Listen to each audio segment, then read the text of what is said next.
that off. Okay. Good evening, everybody. Welcome to Atlanta Falcons Nation. How are you guys doing today? All is well. All is well. All is well. Let's get it cracking. Let's get it cracking. Exactly. So we're going to go ahead and get into our introductions. Top of the hour, we have Mr. Kstlyz at the top, above our special guest there. How you doing, Kstlyz? Hey, I'm good, man. Hey, like I said, this is an honor and a privilege. And make sure, like I said, your screens does not deceive you. This is not Tay Diggs. He snuck one in right there. This is somebody that is better and we hold dear to our hearts. So absolutely. All right. Hey, welcome. And next to him, who do we have? You already know Mr. Jew Talk Sports. Juju on that beat, calm before the storm. It's definitely an honor. We got the man, the myth, the legend, Mr. Terance Mathis. Hey, this is like a dream come true for me. Oh, yeah. This is pretty much your first interview, I believe. Look, get into 1,000 first interview. You know what? You are rolling today, sir. And we did have Matt Mike. I guess he having some technical difficulties. Thank you, Asia. I love my hair, too. Thank you, ma'am.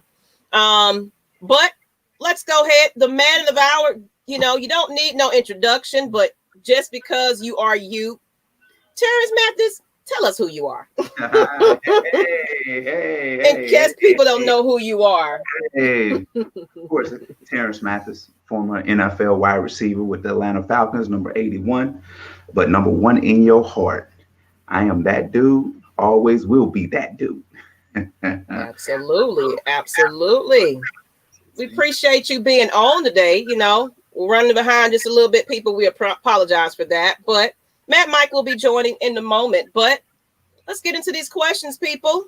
And thank you, everybody, for being in the chat. Go ahead and share the stream and everything out. I appreciate you guys as well. I see you, Muhammad. I see you, ATM 3405. Hi, Isaac. How you doing? I see everybody. Ivan, what's going on, people? But we're going to go ahead and get started on these questions because we need to get to know the man, the myth, the legend. So, first question while I get my audio together. What inspired you to play football? Ooh, it was funny. I was 6 years old, and my uncle and cousins and played Little League football, and I used to go watch them practice all the time. And actually, my uncle was the coach.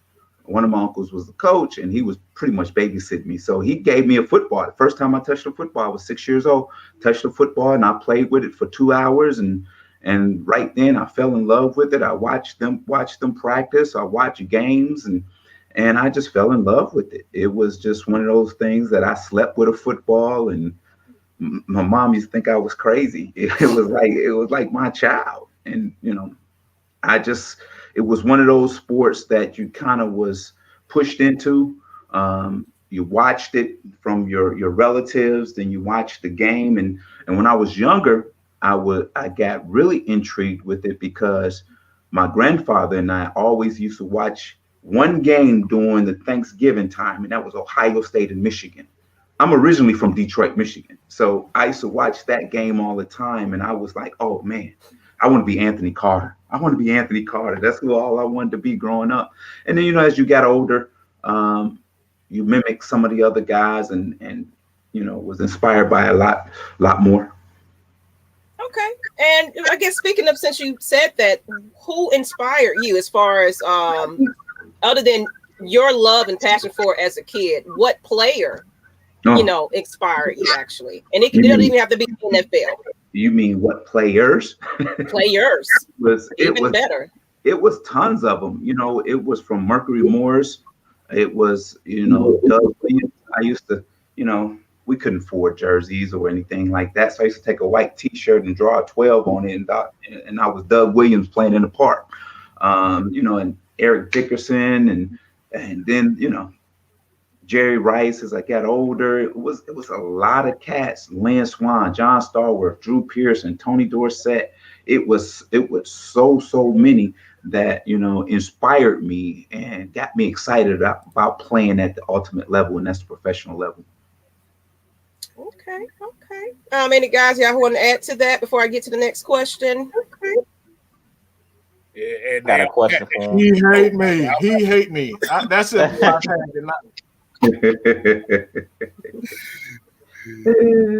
Drew, you had a question? Go ahead. I had a quick question. Okay. Were you a Detroit Lions fan growing up? Because I know you mentioned that you're from Detroit, Michigan. Growing up, was the Detroit Lions your team, or was it another team? Billy Sims was my guy. Billy Sims was my dude. What are you talking about? Yes. Okay. Yes, I was Detroit Lions all day, you know. Oh, man. Woo.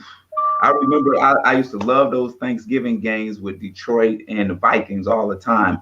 Y'all don't remember. Y'all too young to remember this. I know you are. Eddie Payton, Walter Payton's brother, one Thanksgiving Day showed out. Oh, wow. It was, you know, hey man, I go, look, I'm a fan. I'm gonna always be a fan. I love the game, man. I love the game. I'm glad you loved it because we enjoyed watching you play for the Falcons, definitely. And actually, who was your favorite teammate or coach you played with when you played with the Falcons? Actually, oof.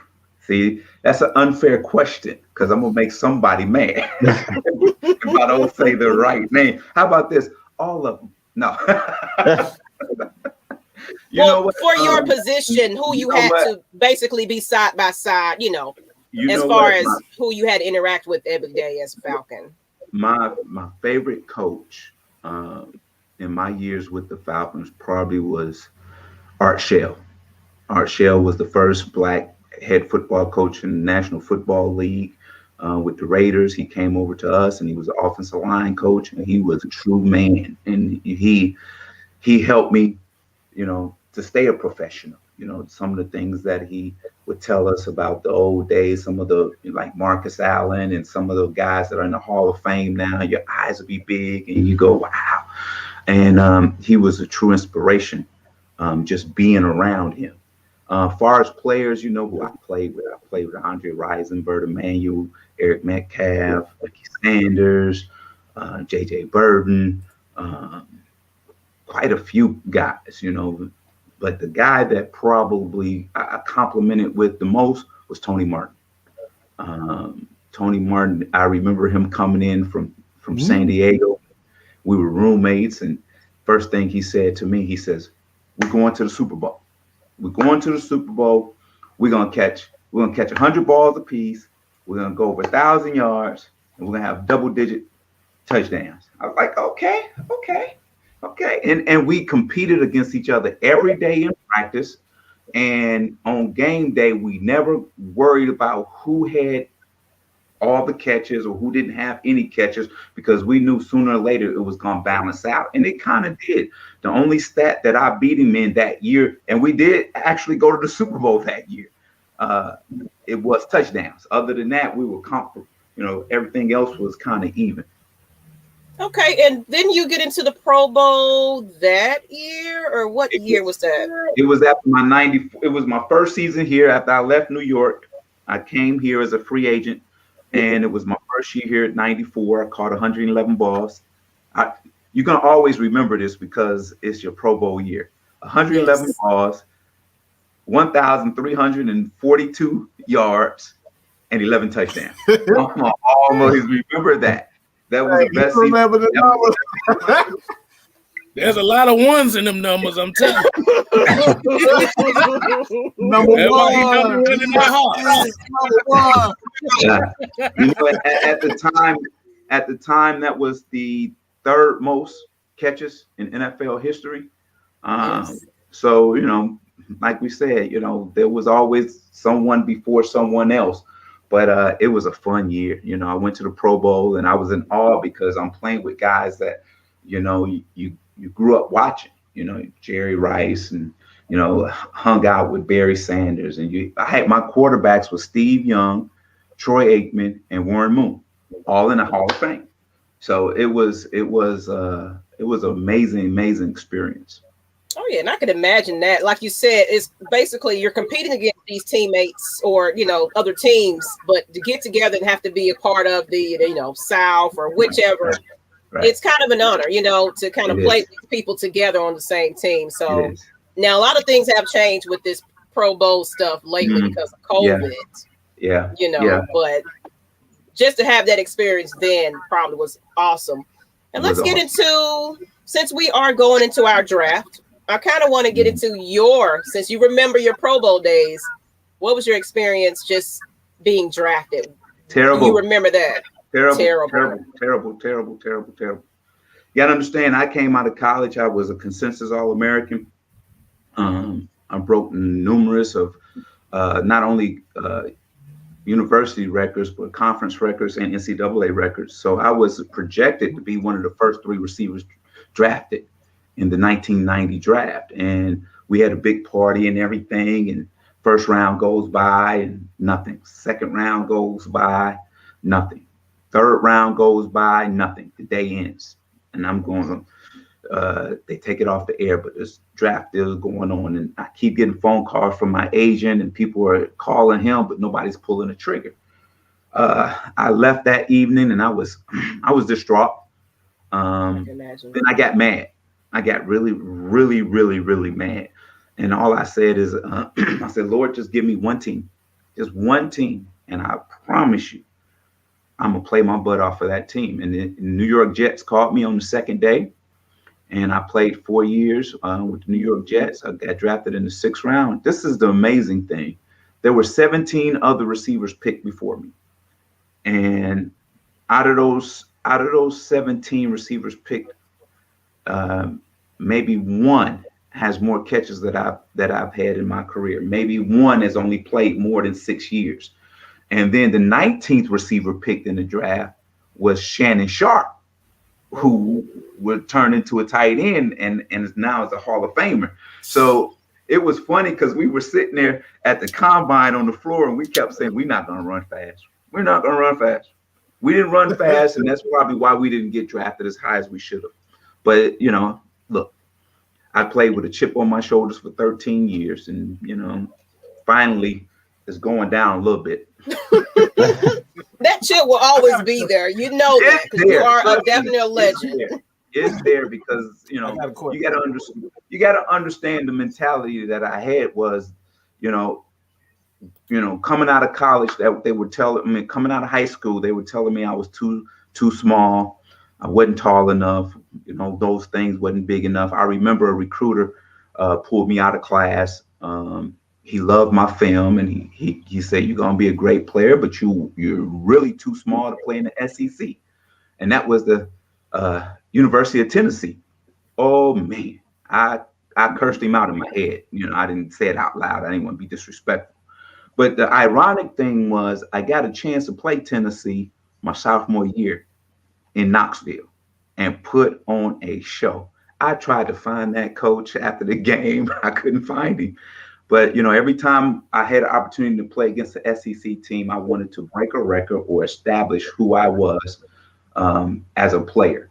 And they missed out on it. So I've had a chip on my shoulder most of my life. Then coming out of college, they said I wasn't fast enough, tall enough, big enough, which I wasn't. I went to the Jets. It's funny. The first day I went to the Jets, I weighed in. I was 160 pounds, 160-pound wide receiver. And they said I was too slow, not big enough. But one fall afternoon, we playing the Cowboys. I caught a punt, went 98 yards for a touchdown, which still is a Jets record. And it was an NFL record for a while. I'm saying these things to say that every time you tell me I can't, I'm going to prove to you that I can. And then, after I established myself in the NFL, they says, well, you'd never be a every down player. You always be a third down player because you're not big enough whatsoever. So then I come to Atlanta. And that first year, you know what happened. I gave you the numbers. So you keep telling me I can't. I'm going to prove you wrong every time. Okay. And Mike, you said you had a question. I do.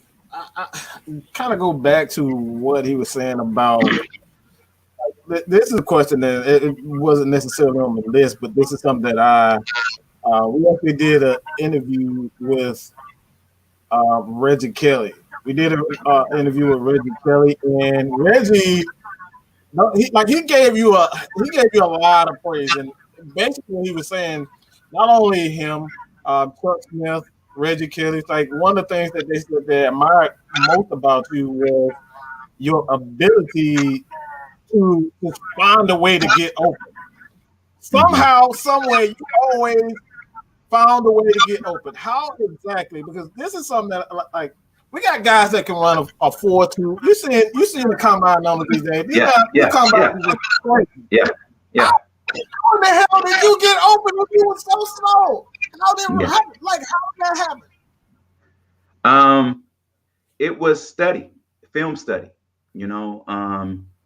Learning the game, being a student of the game, working on your craft, doing things, in practice, trying out things, not being afraid to be different in the way you run routes and those things.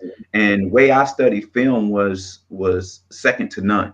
I can honestly watch any one of you for 3 minutes, just walk around, jog around, and I can tell you the deficiency in the way you run, the way you walk, and how I would attack you if I was playing against you or if you was playing against me. And that was the whole story of it. It was the whole story. And then learning where everyone was in zone defense, man defense, and then knowing in that zone who were the guys that was going to get to you fast or who they didn't, who was the big hitters, who was the grapplers, all those things that, I learned to help me to be the best that I could be.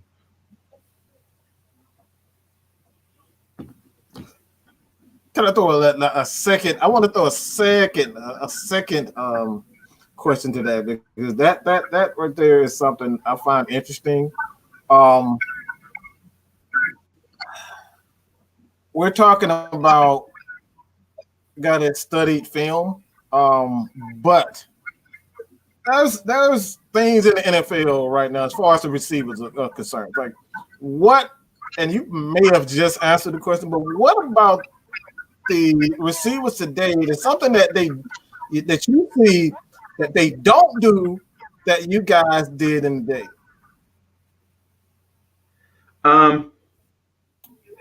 I tell you, I'm gonna say this. This is that coaching is terrible in the NFL. Whoa! I'm gonna tell you that right now. It's some teams just don't have really good football. They have coaches, but they don't have teachers. You got to understand, if you can't teach a kid, if you can't get a kid that's coming out of college that runs a 4.3 40, he's 6'5", 215 pounds, and you can't teach him how to get in and out of his breaks, how to separate, to create angles, all these things, you're just collecting a check. Because, when you get to the NFL, some of the coaches that are coaching positions have never played those positions before. So now you're getting coaches that's just getting game plans and practice plans and saying, this is what we're going to do. And this is how we're going to practice. And you go out there and you do drills, but you don't know how to demonstrate drills or tell him how the drills are going to affect him or help him when he gets on the field on Sunday afternoons. So that's the problem. That's the difference you see, because there's a lot of talent that comes through the pipe here on every team. And you always go, why is he a bust? Or why did he get better? It's not his fault. Okay, let me take that back. It's not all his fault at the end of the day. But my thing, and I told you guys earlier, I'm a straight shooter. I'm gonna tell you the way it is. There's bad coaching in the NFL. Understand this.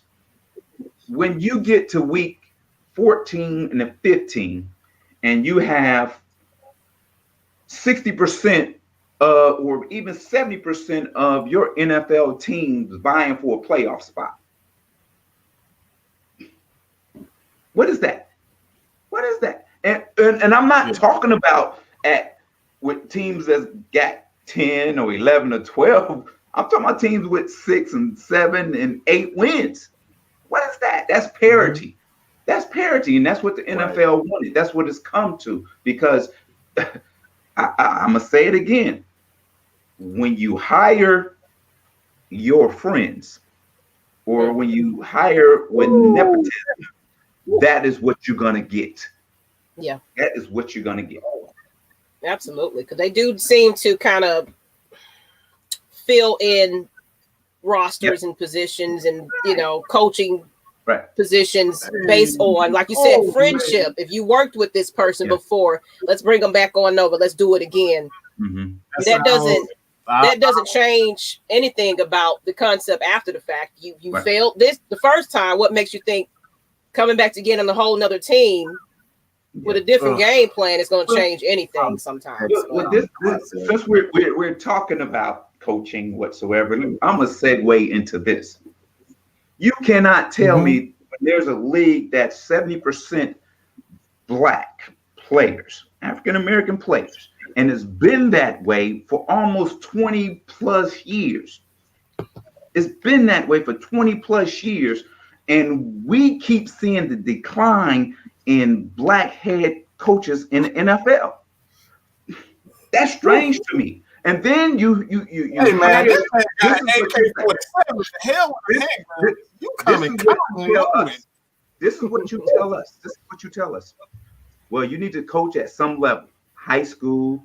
You need to coach at the college level, be a coordinator, do an internship whatsoever, and then hopefully get hired.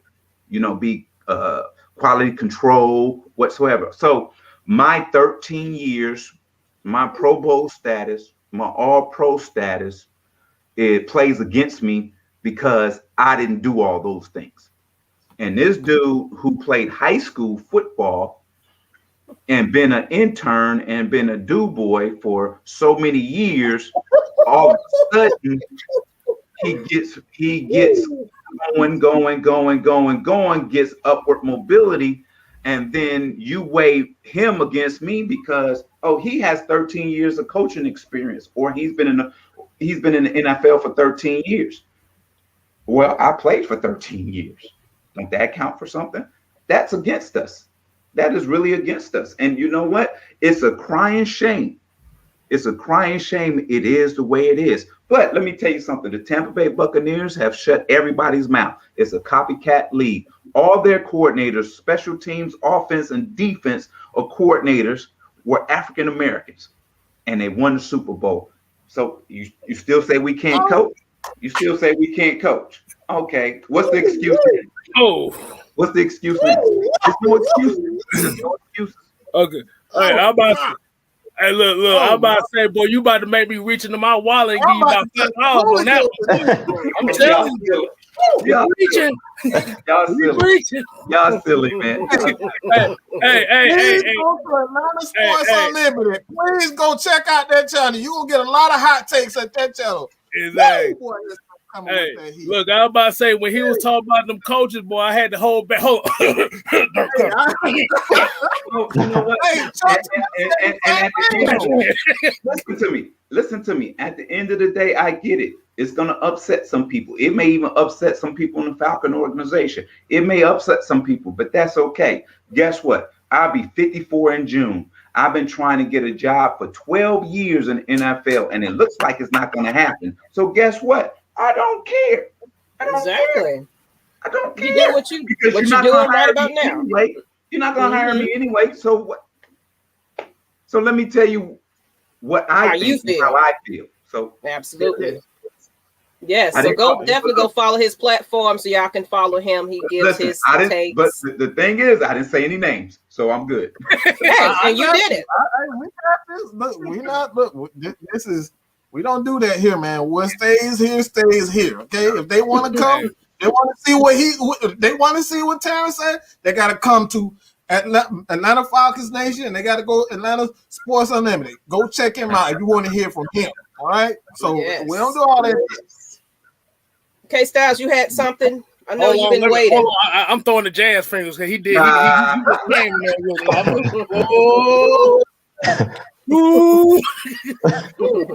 Hey man, like I said, you just dropped a whole bunch of gems there, boy. Y'all got me. Hey, you talk about certain things, I get hot. Hey, it's a passionate subject. Well, I saw the steam coming out of the head to fault the camera and all that stuff. but since you saying all that, the 1998 season. Okay. Oh, boy. Ooh, yeah. Super Bowl. Tell us that experience that led up to that Super Bowl and how it was experiencing that big game and how special that season was. And my question also to add to that, did y'all party in Miami? Okay. I'm gonna give you all that. We need to talk to Eugene Robinson for that shit. You know, we started the season with a win. We started the season with a win against Carolina. And then we won our second game. Then we went on the road against San Francisco and got beat really bad.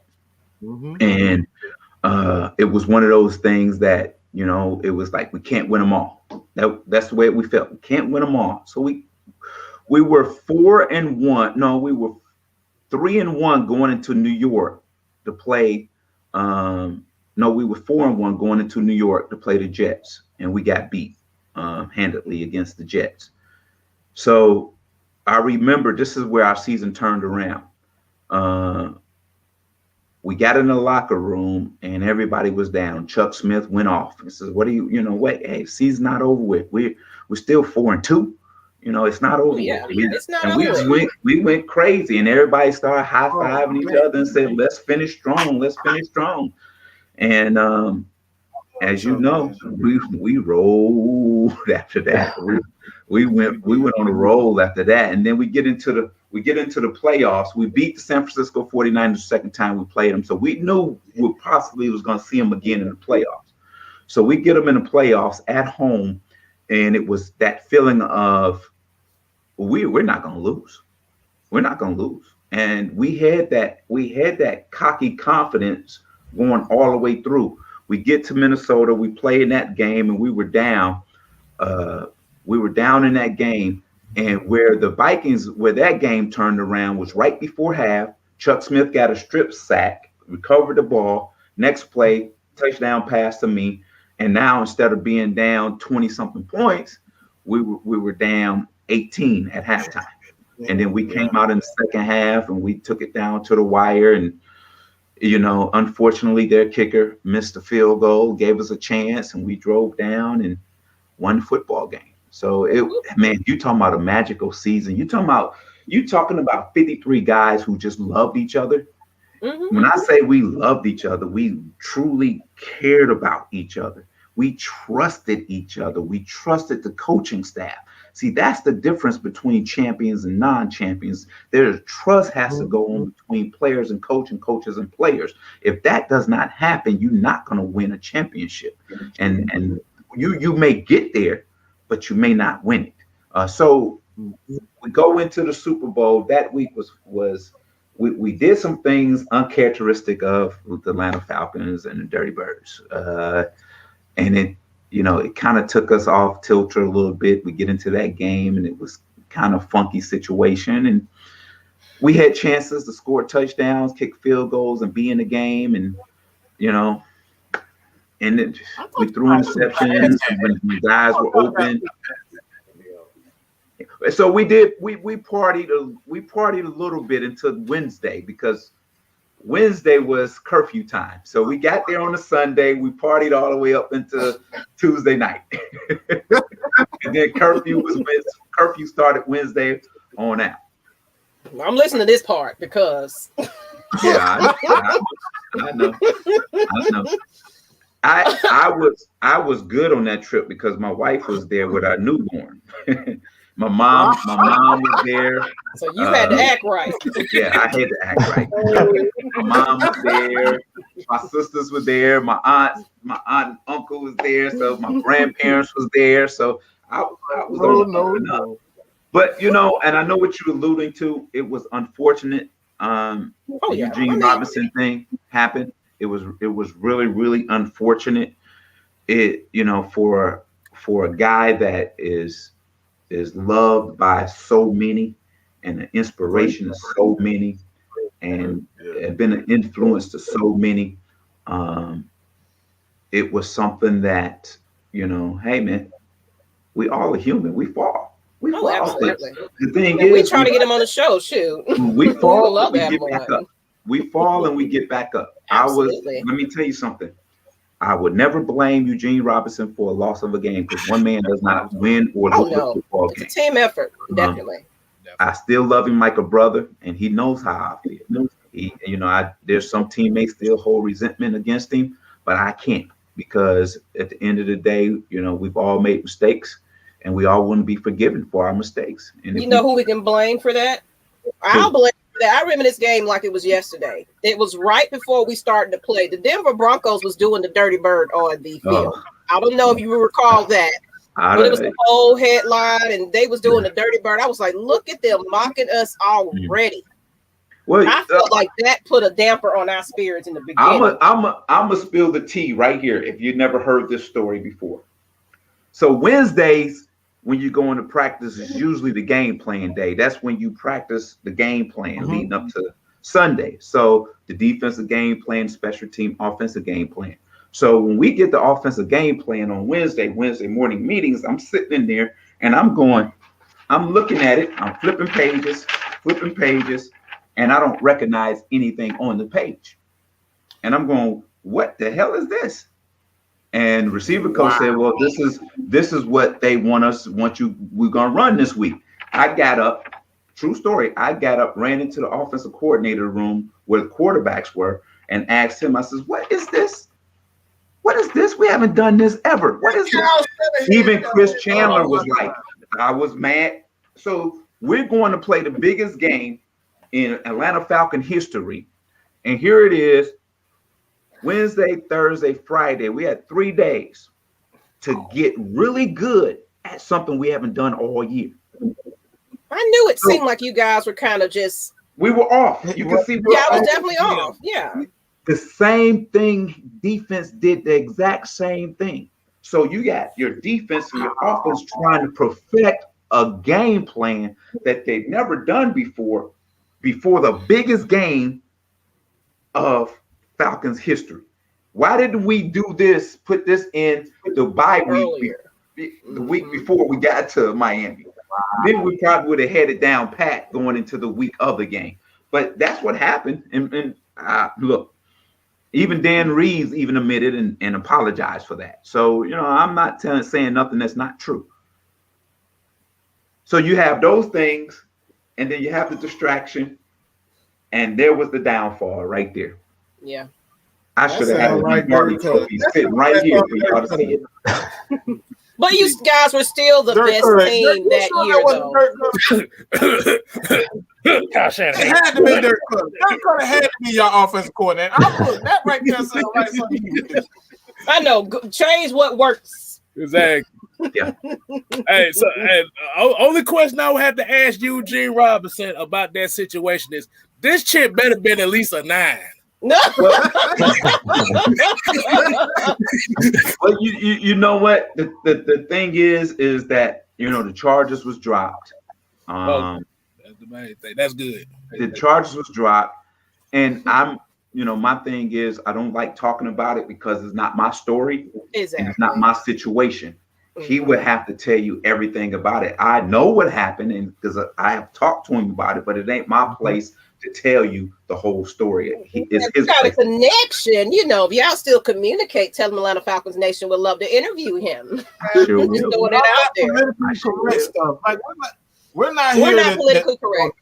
Yeah, it's that you get to speak freely, as open as you want. This is not the place for all that politically correct stuff. Yeah, this is the real Atlanta Falcons thing. I get you.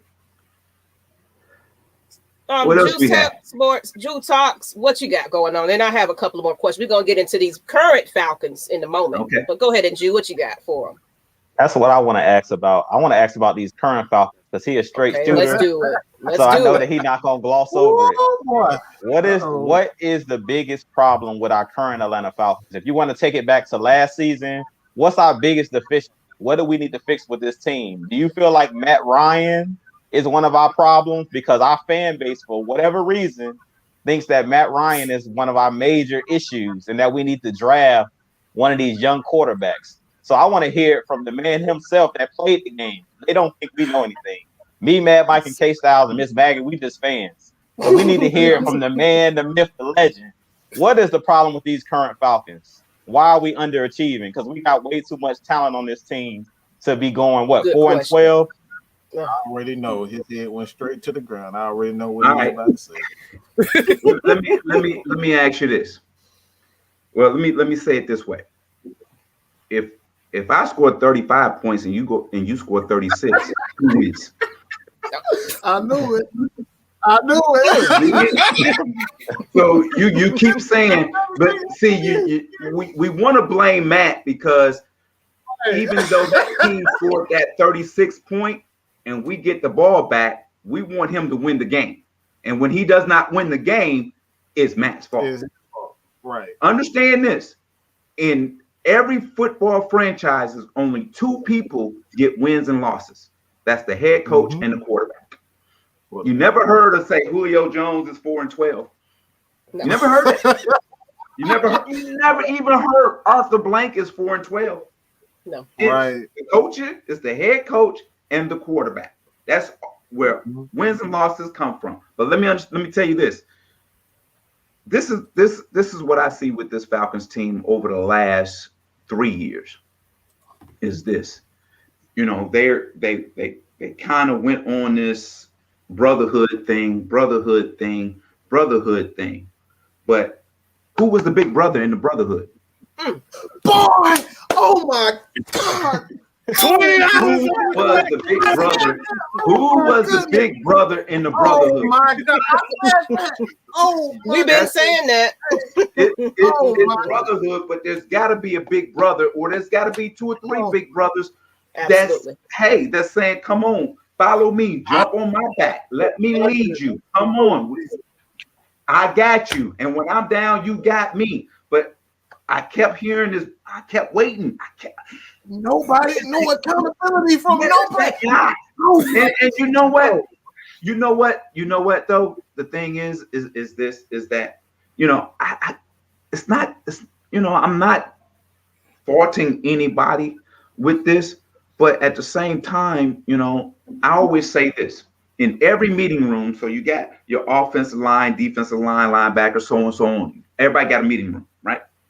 So you got to have a lead dog in each meeting room.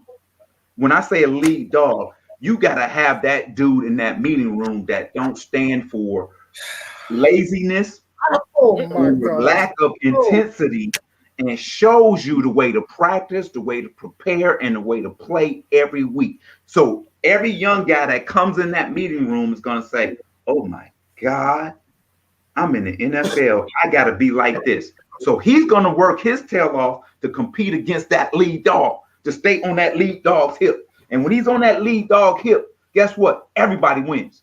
But if you in the back and that lead dog is in the back of the room going, and then on Sundays want to flip the switch and be that lead dog, it don't work that way. It don't work that way in the NFL. I don't care how much money you make. It don't work that way. You got to be that dude when you walk into the building and when you leave the building. And then when you leave the building, you got to be that dude at home, in the community, wherever you got to be that dude in the grocery store. When you pushing your buggy, they got to say, that's that dude. Yep. That's that dude. And that's how you be successful, because everybody wants to be like that dude. Because everybody's seeing that dude getting a pat on the back and high fiving and getting the new contracts and got all this money. So I want to be like that dude. I'm gonna work my butt off to get what he's getting. And then guess what? It makes everybody better. But you know what? I'm gonna add to what you just said, because Keenan and Chuck Smith and everybody was basically, they didn't have fear for those coaches. Mm-hmm. When you saw Dan Reeves come in the locker room, you straighten up. Is what the message we was getting. Oh, my you straighten up and get right when Dan Reeves come in there. Hold up now. Oh, we'll be in the locker room dancing, joking, whatsoever, and kick him coach. Wait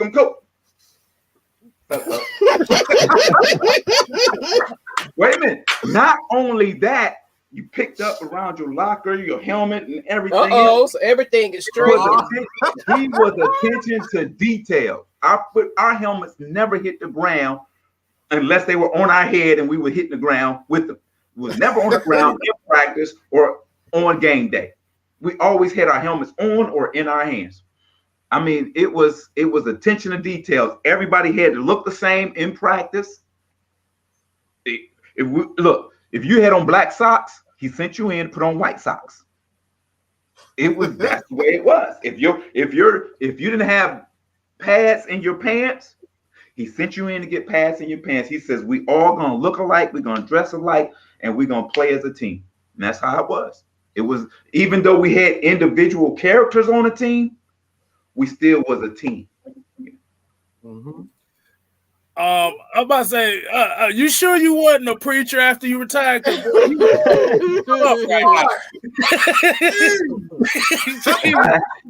the Holy Ghost up in here. Look, I got the chain going right here, boy. Y'all ain't seen me speak at church yet. I do have a question for you. Okay. Is there a lost art in the receiver position now compared to when you played in the NFL? Yes, it is. It is. It's a lost art because it's because the college game. The college game is spread and is so wide open whatsoever. So you can have 3, 4, even 5 receivers that don't feel at a time. You know, when we played, you only had the most was probably 3 receivers. So we had to run routes, we had to block, we had to do those things necessary to be successful. And you know, when you understand this, when you line up against that dude, Deion Sanders, if you ain't ready to play, he gonna embarrass you. He gonna embarrass you.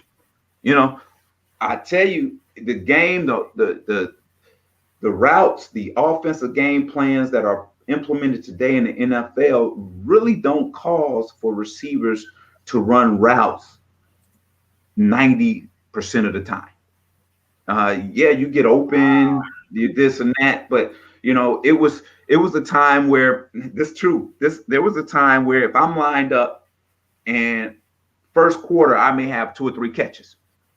You know what coach is gonna say? Well, shoot, we're gonna keep going that way until they stop it. So come keep feeding me. Look, I ain't coming off the field. I don't care. I don't care how tired I am. I ain't coming off the field because they feed me and I want to eat and I'm helping this team win. And especially I ain't coming off the field in the red zone. I'm trying to score a touchdown. I don't care. Look, I don't care about catches. I'd rather have 3 catches for 3 touchdowns. Or I'd rather have 6 catches and 3 touchdowns than anything else. So the art, you know what? But you got to understand the era I played in. Let's name a few receivers: Jerry Rice, Michael Irvin, Andre Reed, Chris Carter, Herman Moore, Randy Moss. Man, amazing. Then you want to go into it's Terrell Owens. Come on, man. We can keep going. Going. Isaac Bruce, Torrey Holt. I played in the era where dudes were dudes. I named about 12 receivers. Give me 5 right now that you say, oh, those are dudes. You can't give me 5 right now.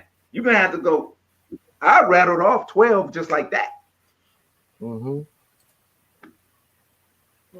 Rison. He mentioned Andre Rison. I played with Rison. I'm telling you, dude, Rison was special, man.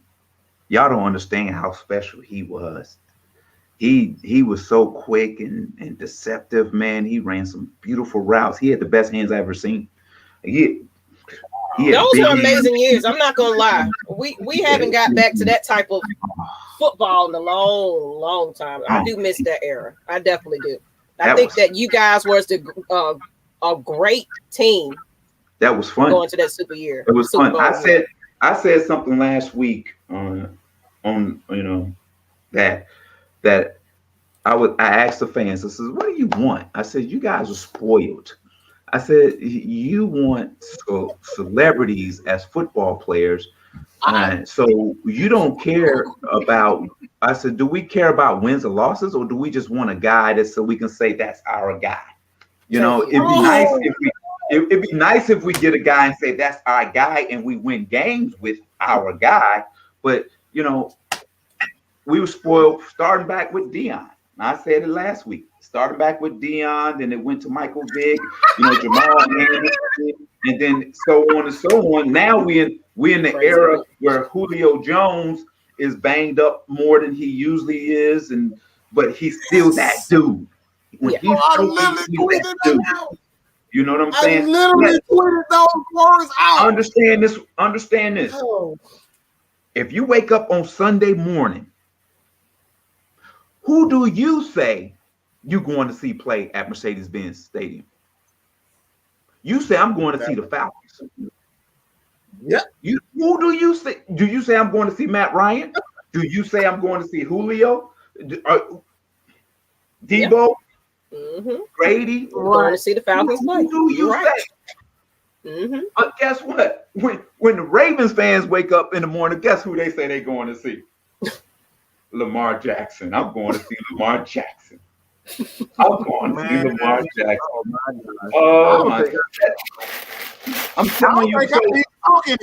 This man just said everything that I said. I'm just sitting here. I've been saying the exact same thing. That we are spoiled rotten because of who, like, greats. And like I said, I'm not saying that is their fault, but Falcons fans have been privileged to have a special a cornerback, a player like Deion Sanders and Michael Vick. We are spoiled rotten. And we don't appreciate guys like Terance Mathis. It's nothing. It was nothing. And God forgive me for saying this. It wasn't nothing. One particular thing. When you look at Terance Mathis, what did Terance Mathis do well?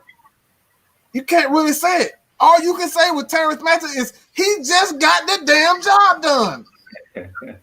I appreciate that. You got the catches. You made the big catches when we needed you to make the catch. You got touchdown. We needed you to block. You did all of that, and nobody remembers.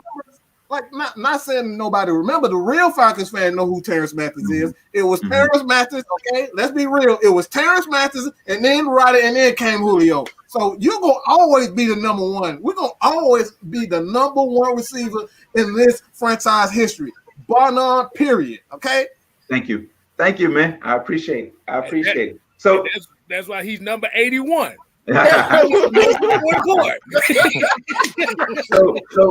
so let's get back. Let's segue into this now. Let's talk about the draft. Let's talk about the number 4 pick. Oh, that was going to be pretty much what we leading it to this question. So go ahead with it. We was waiting on it. As of what? 2 days basically. Ago?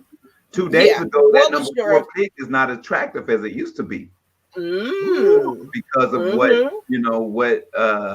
San Francisco and Miami did when they swapped to get the 3rd. When San Francisco went to 3, and now we know they're probably going to get one of the quarterbacks. So that number 4 pick is not appetizing to teams now because of the fact that, well, we're going to miss out on one of the top 4 quarterbacks that we want. And so we're going to wait and see what you're going to do, Falcons. So, I mean, right now, look, the Bears really need a franchise quarterback. They need to draft a franchise quarterback. They haven't had one ever has the Bears had a franchise quarterback. They played with Jim McMahon and won the Super Bowl, but he was not a franchise quarterback. Understand this. The only way I make that deal with the Bears, if they give me Khalil Mack. I trade 1st-round picks with you, and you give me Khalil Mack. Yeah, I do that. I do that all day. Be right there, like, hey, look, that's the only way to look. That's the only way the Bears gonna get. That's the only way the Bears gonna get a franchise quarterback. Look, I got my franchise quarterback. Here's an interesting stat, guys. In the last 10 years, there's only one quarterback in every year threw over 4,000 yards. Guess who that is? Take a guess. Matt Ryan. Matthew. Matt Ryan.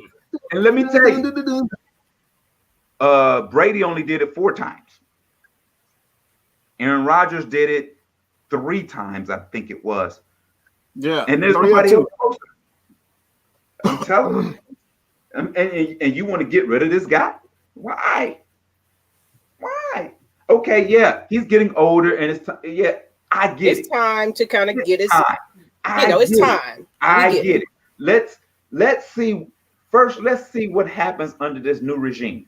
Let's see how Matt performs under his 6th offensive coordinator in 6 years. Let's see how he performs. I tell you one thing, though, in free agency, we did one good thing in free agency that I like is picking up Mike Davis from Carolina. I think he's a good receiver out of the backfield, and he runs hard. And I think that's what you need. You need a guy that's going to run hard and make everybody go, ooh, and it uplifts the team. We haven't had that for a while. And speaking of draft, I know you said with that 4th pick, do you feel the Falcons are going to stay there, or you think it's best to draft back? What is your thoughts on that? My thoughts on that is because the reason why I'm going to say this is because the Falcons are only maybe 2 or 3 players away of winning the division and even playing in the NFC Championship game. I'm going to say that. And I truly believe that if you're going to build, Matt Ryan and Julio may have 2 or 3 years left in them. So if we're going to build for after that, we need picks. We need players. So I would get out of the first round and get me some more number 2s, some more number 3s, and number 4s. Let me tell you why I would get more 3s and 4s than I would 2s. Because 3s and 4s going to be like 1 and 2 ain't better than me. And I'm going to show you he's not better than me. You find some gems in the later rounds. 3 and 4 are going to say, I'm going to show them. And then he's going to say, oh, he should make more money than me. So he's going to not only going to prove to you that he's better than 1 and 2, but he's going to play for a next contract. So that makes him better. It makes everybody better. So 3s and 4s are those dudes because they feel they should be 1 and 2. So I'm getting out of the first round and get me some more 2s, 3s, and 4s and build this franchise for the long haul. And you got to just look at it like this. Sometimes injuries played why they didn't get up there. Sometimes, of course, the team you might have played for. It could be a lot of situations that's going on that you wasn't that top man. Doesn't mean that you're not great. Right. It doesn't mean that you're not good. It just happened you didn't rank at that time. But now you know that you get into the NFL. You prepare yourself. You do more than you get ready for this moment, regardless of what part of this draft you get in. Miss Maggie, 10 minutes ago, I said I was drafted in the 6th round, and I was upset. There you go. 13 years later, there it is. There you go. You're going to find some guys, but you got to do your due diligence. You can't just pick guys because they sitting there. You got to pick guys that you got to already had interviews with these guys and know how they feel. If a guy is hungry or if a guy just saying, it'd be cool to play in the NFL, or if there's a guy that's like, oh my God, it'd be an honor and I'd give my right leg for it. That's the dude I want because my mama be proud, my grandma be proud. This and that. You can find out a lot about a kid when you ask him, when you get your signing bonus, what's the first thing you're gonna buy? Yeah. That's telltale right there. If mama is number 2 or number 3 or number 4, you're gonna have problems.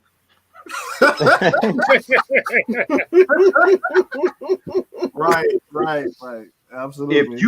If you come before mama, you're gonna have issues with that player. You're gonna have issues with that player.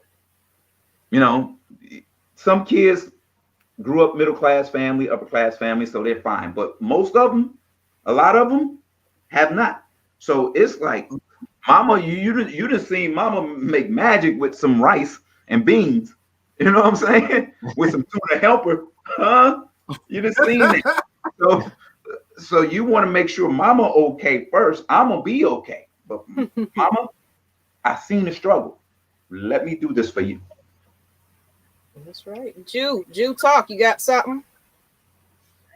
I got one more question for him. Is there any wide receiver right now in the game that reminds you of yourself? So is it any player in the league that reminds you of like a younger Terance Mathis?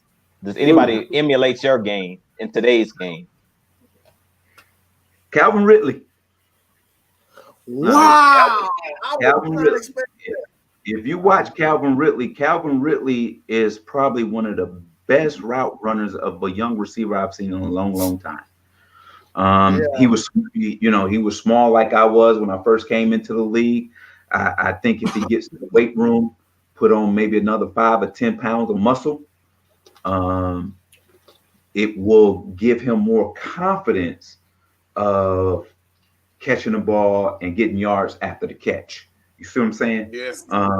It's one of those, because trust me, I've been there.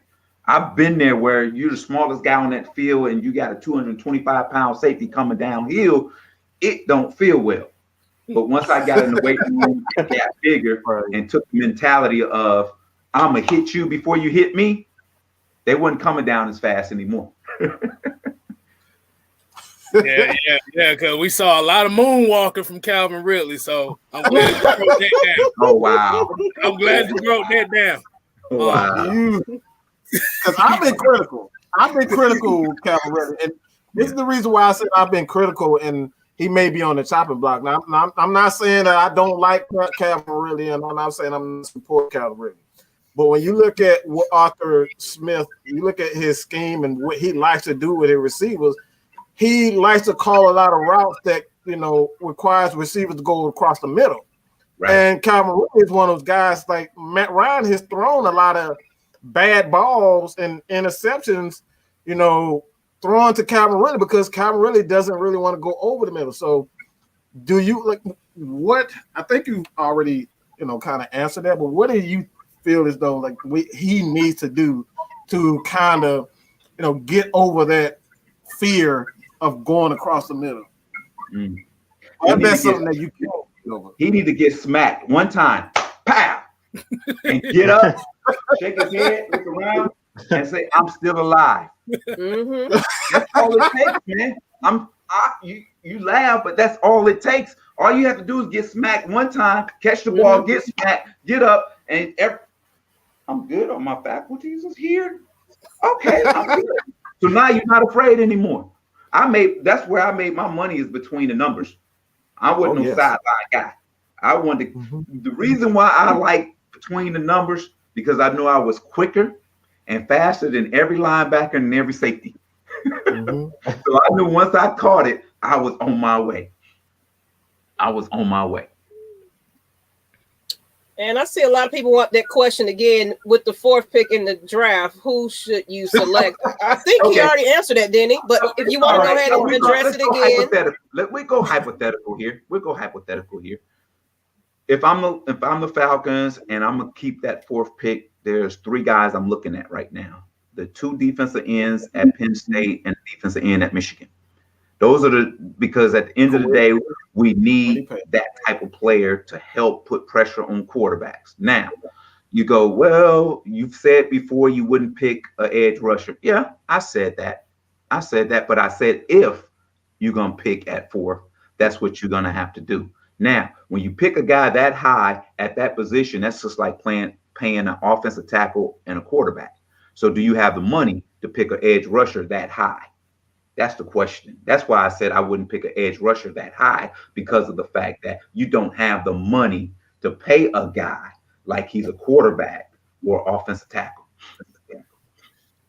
Right, it's some sneaking going on here, because you basically saying everything we've been saying. Man, are you sure you haven't been watching us? You sure you weren't like you saying everything we've been saying?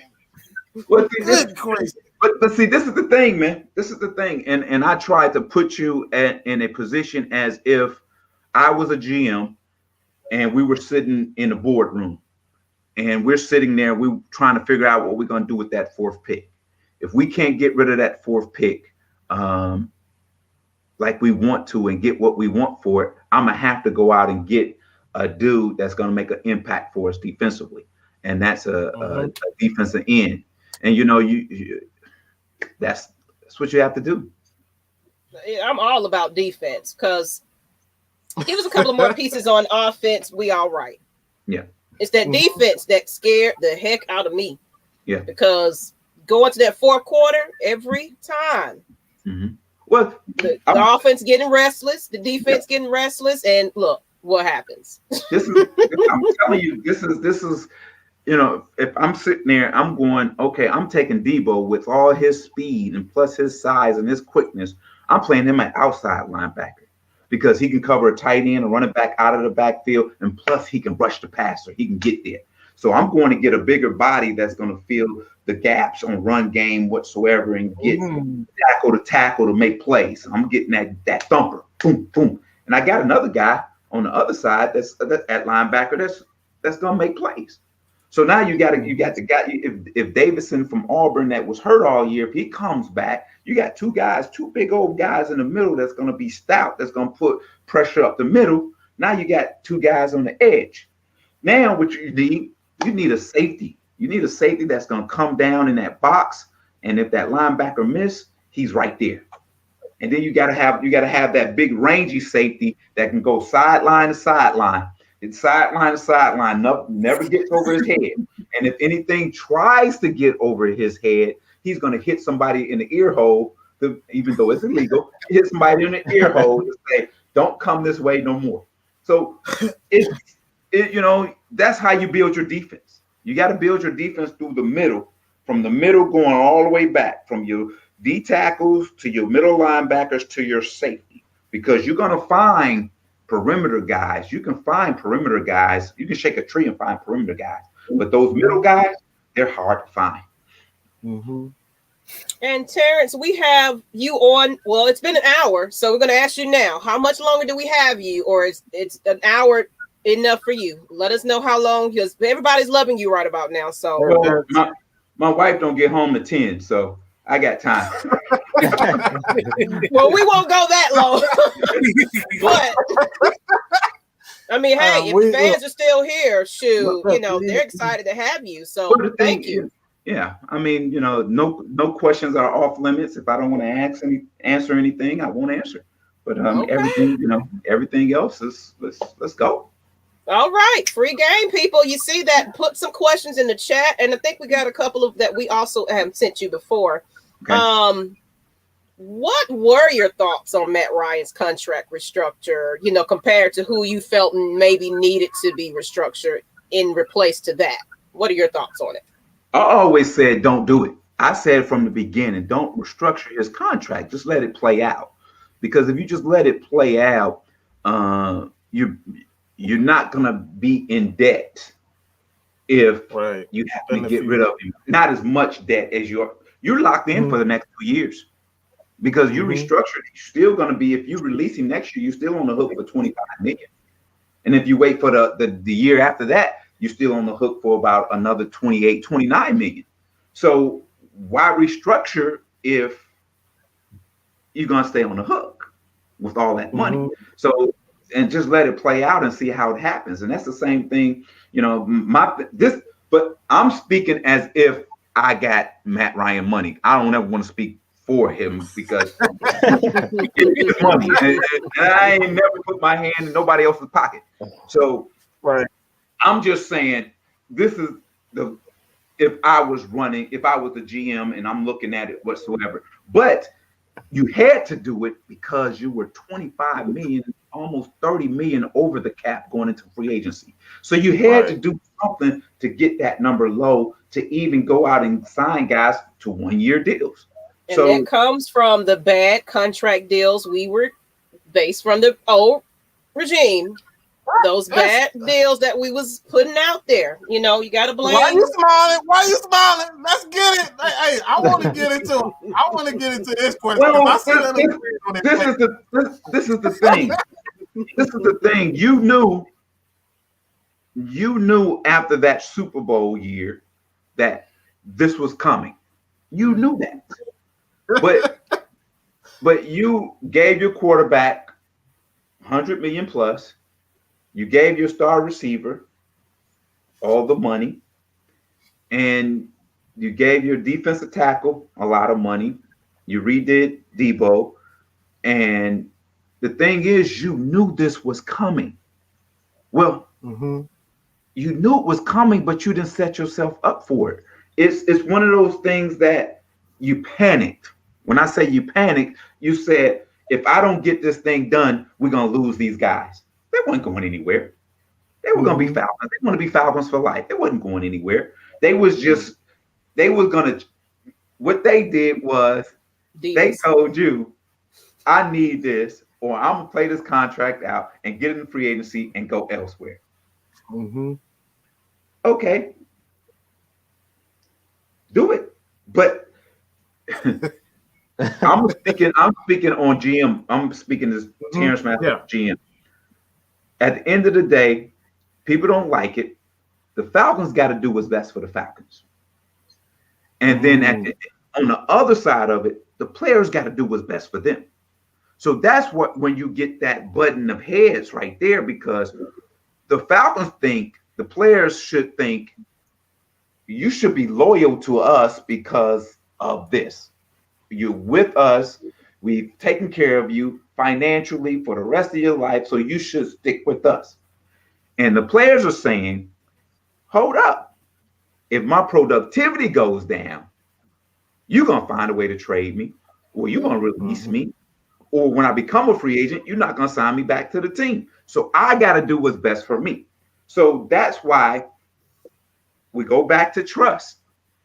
If there's not a trust from the locker room to the coach's room to the front office, you're not going to be successful. So the front office got to gain trust back from the players, because what happened before, there was a lot of distrust. Plus, we haven't drafted well in the last 3 years, and we got some guys that are playing, like Terrell. He's gonna be a really good football player. But I'm not just talking about first rounders. I'm talking about all through the draft, 6th, 7th round, 5th round. Where are those guys? Where are those guys? If you look at the time that, if you look at the time Dimitrov came in to now, you probably, from the drafts, there's probably only 25% of those guys that's still on the team. You said a mouthful then.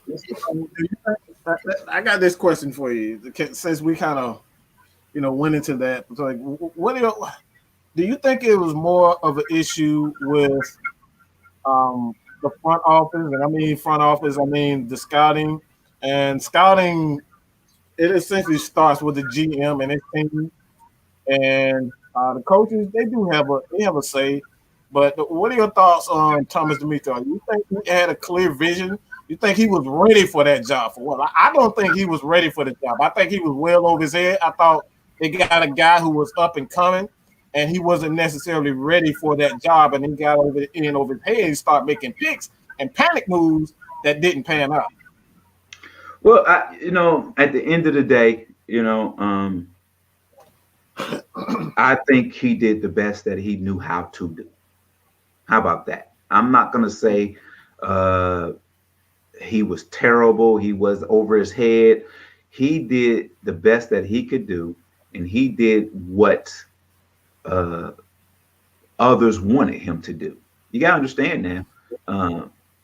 There's more than just the GM making decisions now. We can say it's the GM, but at the end of the day, there's 2 other entities that's above the GM that has basically. and that's Rich McKay and Arthur Blank. So when remember earlier I talked about there's only 2 people that get wins and losses. That's the quarterback and the head coach.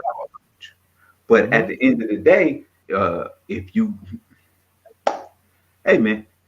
give me a piece of bread with a hole in it and I make a jelly sandwich, jelly gonna fall through the hole. Right. It makes sense. You see what I'm saying? I see. if I'm a head coach, I don't if I can be a genius in X's and O's and game plans and preparation whatsoever, this and that. But if what we say we don't have Jimmy and Joe's, we ain't gonna win. If we don't have those, we ain't gonna win. You see what I'm saying? It's a collective failure. It has to be failure all the way around. Yeah, it has to be. And you know, today's NFL, as you see, everybody's trying to stack their teams, just like the NBA is doing. Tom Brady put together this football team, and then he brought his football team back together again. That's amazing, dude, because there's a trust they have in that coaching staff and that organization. And most of those guys have played long enough and done enough to say, hey, I'm just playing now for a championship. When your mindset is to win championships and your productivity, you're going to get paid. If your mindset is, I want to be as paid as one of the top 3 guys in my position, your productivity is not helping anyone. It's not even helping yourself to get there. So if you're playing for the team, for your teammates to win championships, your productivity is going to get you paid.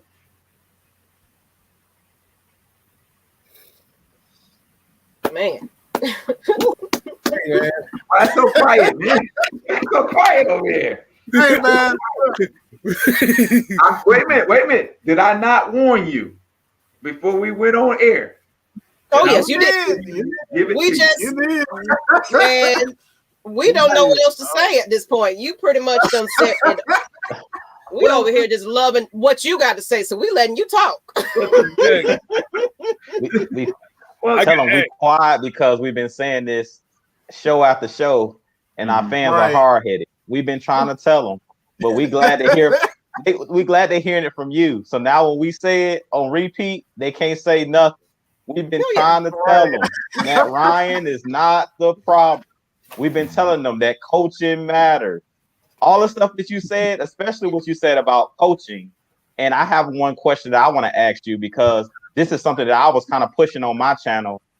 I don't know if you personally know Eric Bieniemy, that is the offensive coordinator for the Kansas City Chiefs. But personally, I just want to know, and I know this is separate from the Falcons, I want to know if you do know him personally, or if you've studied him, what do you feel about him and why he hasn't gotten a head coaching position? Do you think that he's certified? Because personally, I think he's certified. I think he's over certified. Oh. He hit on a little bit because he's in the quest also to do the same. And okay, here we go. He should have been a head coach 2 years ago. Here's the thing. He's a good man. He's a good person. He's a good coach. We know that he puts together the game plans, the practice plans, whatsoever. And when you see Andy Reid come over and say something, it's something Andy might want to see, or if he disagreeing with a play call and they're discussing it. But the enemy is calling the plays. He's the play caller. Now, understand this.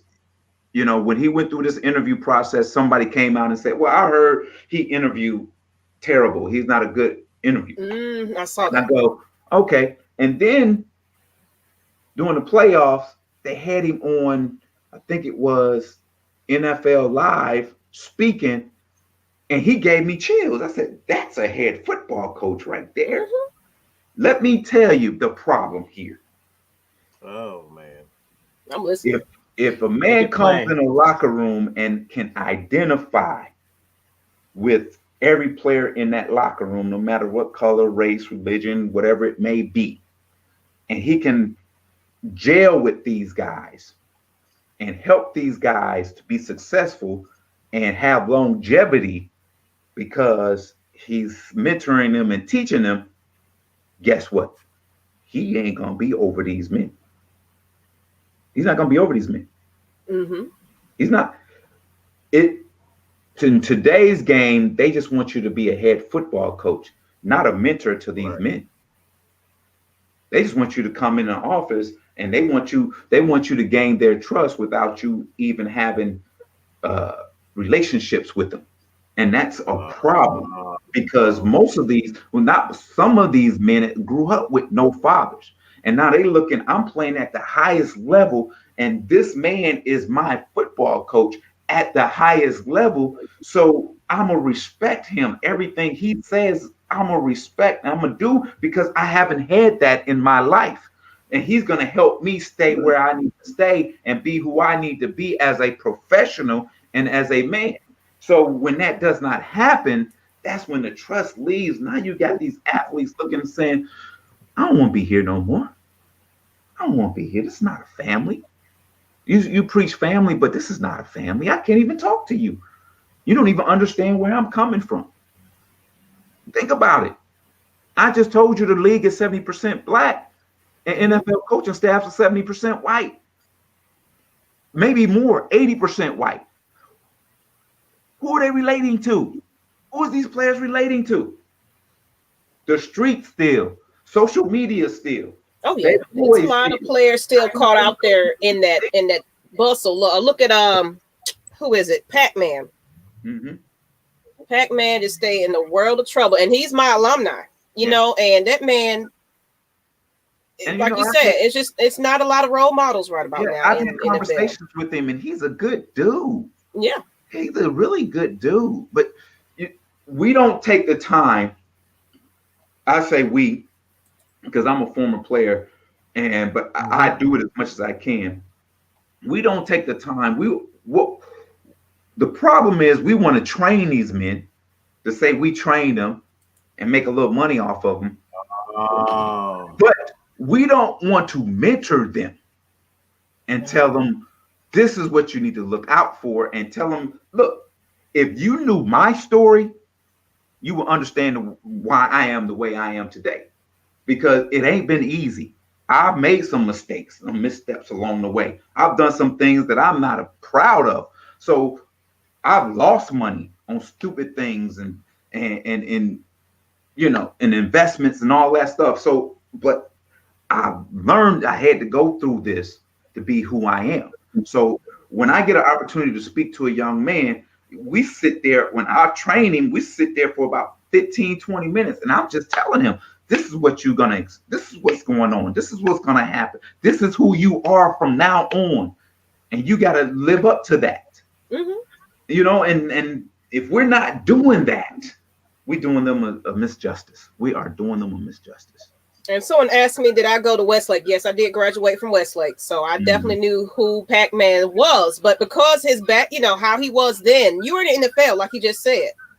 Mm-hmm. You have something more to prove. So regardless of how you might have been, you changed that.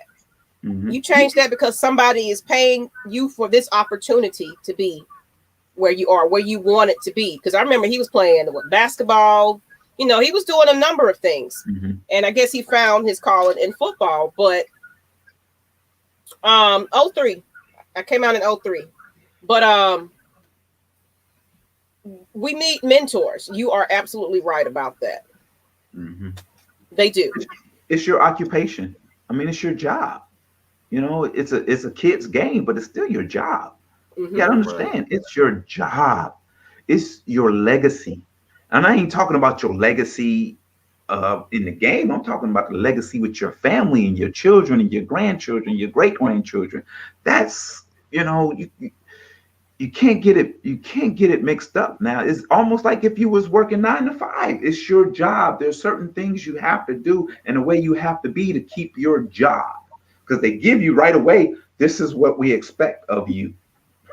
And if we don't get this from you, you lose your job. Yeah, you're right. Y'all so quiet over there. Y'all have anything else? Let's see what the chat got going on. I know they ready. I got one question though for them. So during your playing time, who did you have fun beating the most on the outside? Which corner did you have? Which one did I like going against? Yeah. You was gonna get 8 catches. Like call him out. Any corner that played for the New Orleans Saints. Wow. Dang. Look, if you look at my stats against the Saints, oh my God, they Hall of You Fame had like stats. 200 yard receiving one time against them. I forget what game it was. You had like 200, almost like 200 yards on that place. 198 in 3 quarters. Oh man, yes. Oh, 198, 2 touchdowns in 3 quarters. Yep. Oh my goodness. I used to love playing against the Saints. You know why I used to play? The Saints didn't cover you. They played zone defense the whole time, and they didn't cover you. And the only time they covered you if it was like 3rd and 4 or 5 or less. And I was like, okay, we got some man-to-man there. But other than that, they played zone. And look, I'm gonna kill you in the zone because I'm gonna find my spot where I need to be in the zone. Mm-hmm. That sounds like the current Falcons. All we're gonna do is play cover 3 and give everything underneath. Yeah, everything Falcons need to run the ball. Hey, do I need to tell them what I call that defense? No.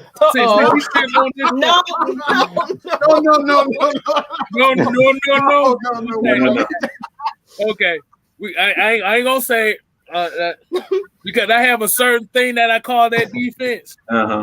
They told me not to do it, so I'm not. Right. Yeah, don't do it. We have a question from Black Mario 2419. What do you think about our new GM though? And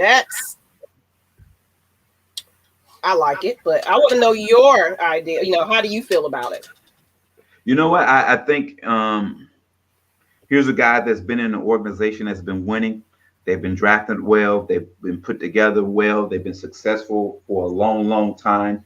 And has had an opportunity to be there in the war room and see how to plan, to have a plan. So now he gets an opportunity to go out on his own and devise his own plan to help revitalize this organization. I think it's a really good hire. He's young, so he's gonna make some mistakes along the way. He's gonna make some mistakes. But the thing is, he got to surround himself with people that's going to let him know when he's about to make a misstep here or a misstep there, or really somebody that needs to be in his ear. And I'm just waiting on the phone call. Hey man, I'm there. I'm right there. You know what?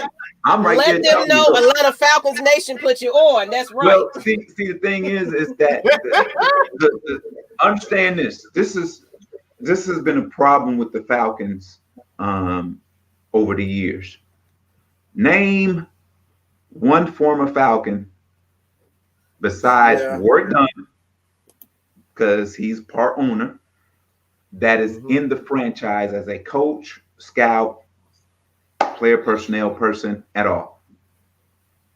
Zero. So you don't have anybody in the organization that when new people come in and say, hey man, this is the lay of the land of the city of Atlanta, of our fan base, and this is what's expected of us, and this is what our players expect, and this is how we need to either jump on board or change the mentality of who we are.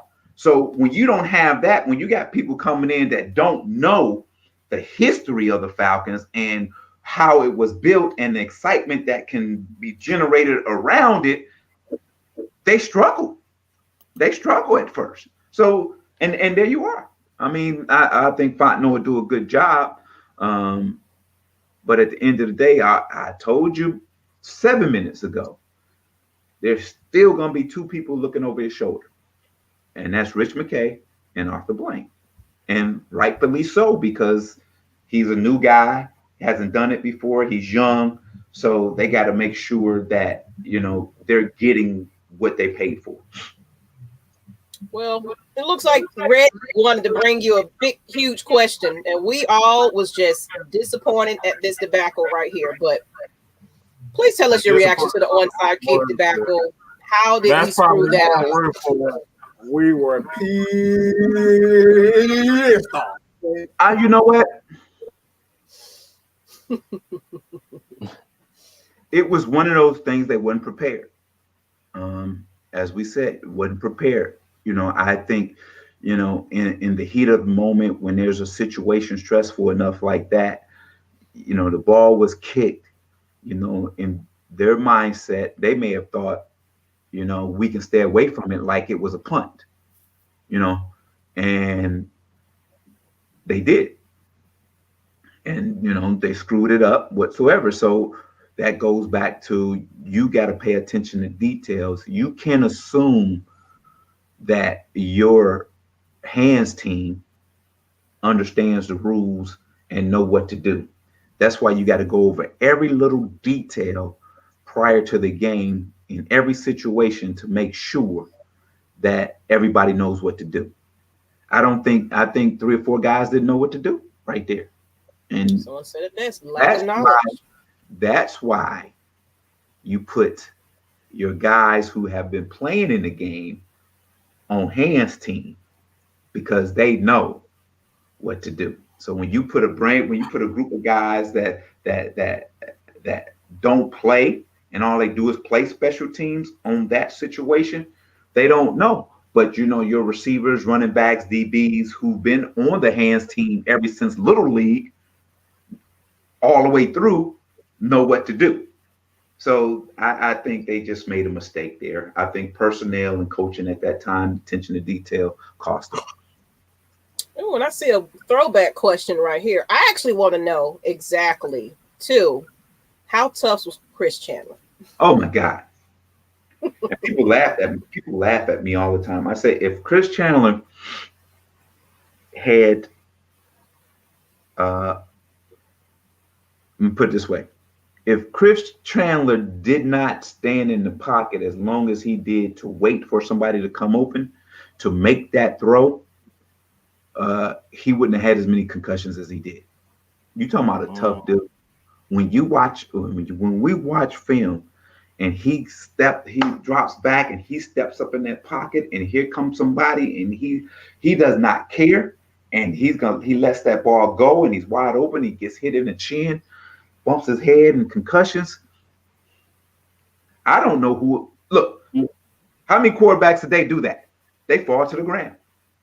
A guy can be a yard for him. He feel that he Brady, Mr. Tom Brady. This dude never did that. He may have ran with the ball and slid, but he never ducked or dodged a rusher when he had a chance to throw the football. He was a tough dude. And he's paying for it today. You know, he probably have walking CTE right now. He's, you know, matter of fact, about maybe 4 or 5 years ago, he was in the hospital. He was in bad shape. They didn't think he was gonna make it. But he made it. I seen him about a couple of years ago, and we just reminisced and hugged. And when I say the connection, we talk all the time. It was one of those things that I used to ask him a question. I'm like, hey man, why you throw that ball so early? He says, you do something on every route that's an indicator that tells me when to let the ball go. And I go, okay. So if you can watch film from the end zone behind us, you can see me still in the route and the ball is in the air. But when I turn and get to where I'm supposed to be, is where it's supposed to be. We had a thing is, I told Chris, don't worry how I get there, but I'm going to be where I'm supposed to be on time. And that's what he did. He threw it on time. He's like, okay, it's time. I know he's going to be there. You know what? Paul Girl said, why the number 81 for you? That was given to me as a rookie, and it just stuck with me. I had no significance behind it. Funny story about 81. Wow. Oh, my God. I come in as a rookie in New York, so we're trying on equipment, helmets and everything. So we're trying on shoulder pads. Every shoulder pad, remember, I told you I was 160 pounds. So every shoulder pad that they had wouldn't fit me. So after lunch, come back and we'll have some shoulder pads for you. So I come back after lunch. They said, we found you some shoulder pads. And I put them on. I said, oh, these are nice. I said, where'd y'all get them from? I said, hey, we went to the local high school and got your shoulder pads. Wow. No, they did not. Wow. So kidding me? So my shoulder pads, and I was so tiny, my jersey was so big, If you look at some of my Jets football cards from the back, you can see part of the 81 in my pants. You talking about a dude that looked like a scrub?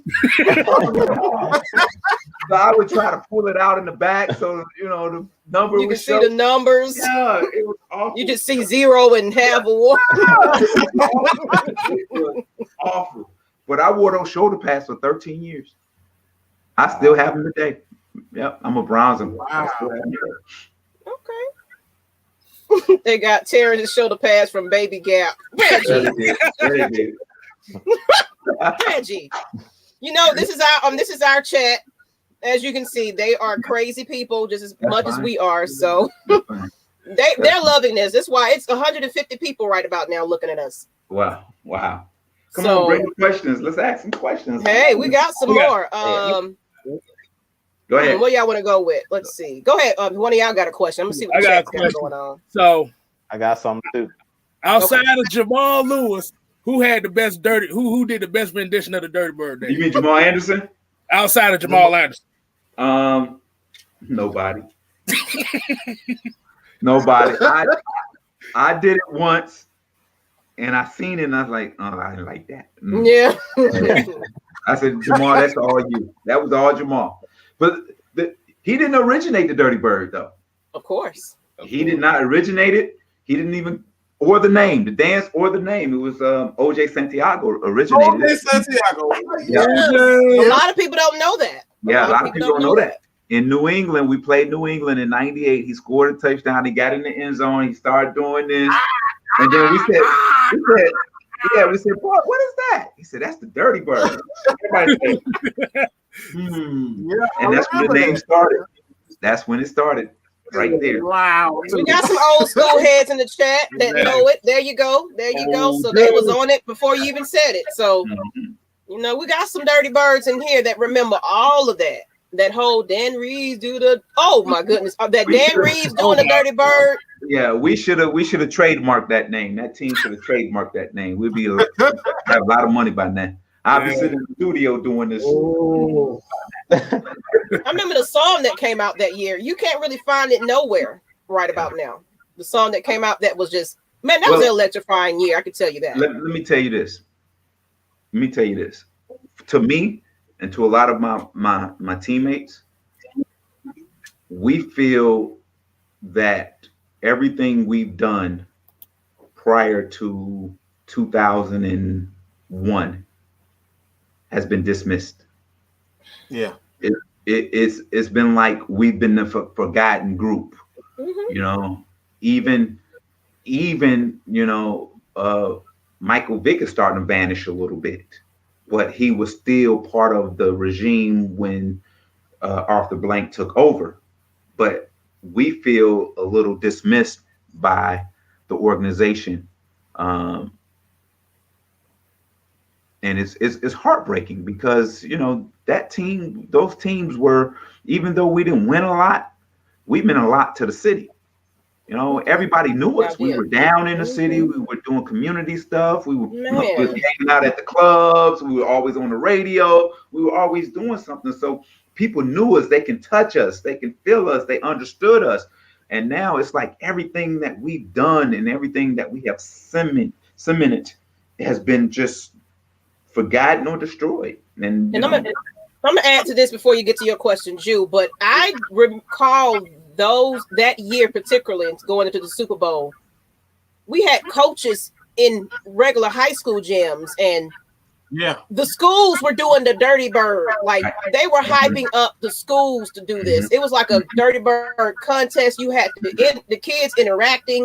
It was something for families, not just because of the season, but it was just like you said, there was a respect factor. You loved each other.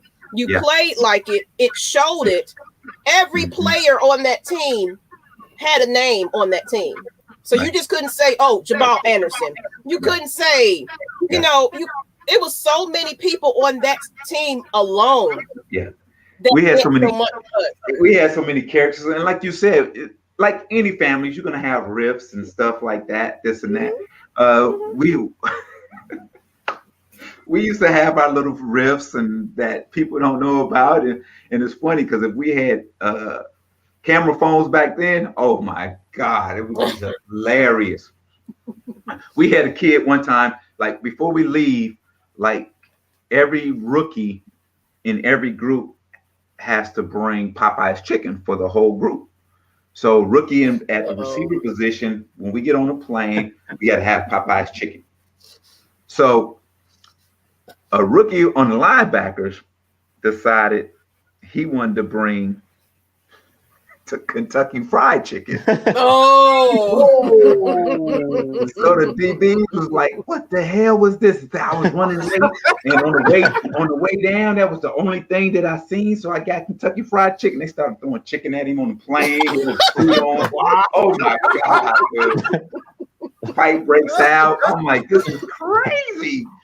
So that's little things like that, but it was fun. We had a lot of fun. If you got on the plane, because Dan made us. When we traveled, we had to dress. Oh man! In coat and tie. Coat and tie. We had to dress. So if you came in something raggedy, oh Lord, we got it. Oh Lord, it was hilarious, man. Sometimes you feel sorry for the guys. He God, dog. Those are the days, man. Those are the days. You know what? And the thing is. People always ask me, "Do you miss playing?" I said, "I don't miss Sundays. I miss Monday through Saturday because when we were together all the time, that was the fun part of it. We was only playing 2.5, 3 hours on Sunday, but the rest of the week was the fun time when we did things from Bible studies to doing Friday nights dinners, whatsoever. So what a tradition is that group goes out to dinner every Friday. So the receivers will go out every Friday and the veteran guy pick where we go whatsoever. So I would pick places like when it was my time to pick, I pick places like Chops or something like that. And then the rookie will always have to pay for the meal.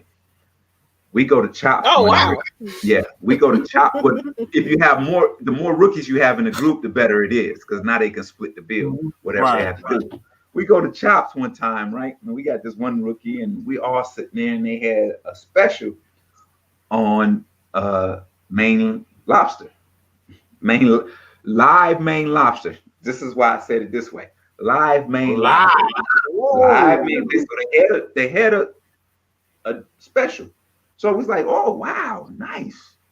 And so basically everybody was ordering that. So we get to this one rookie who was from Florida. He goes, I'm gonna have the live Maine lobster too, but I want mine cooked.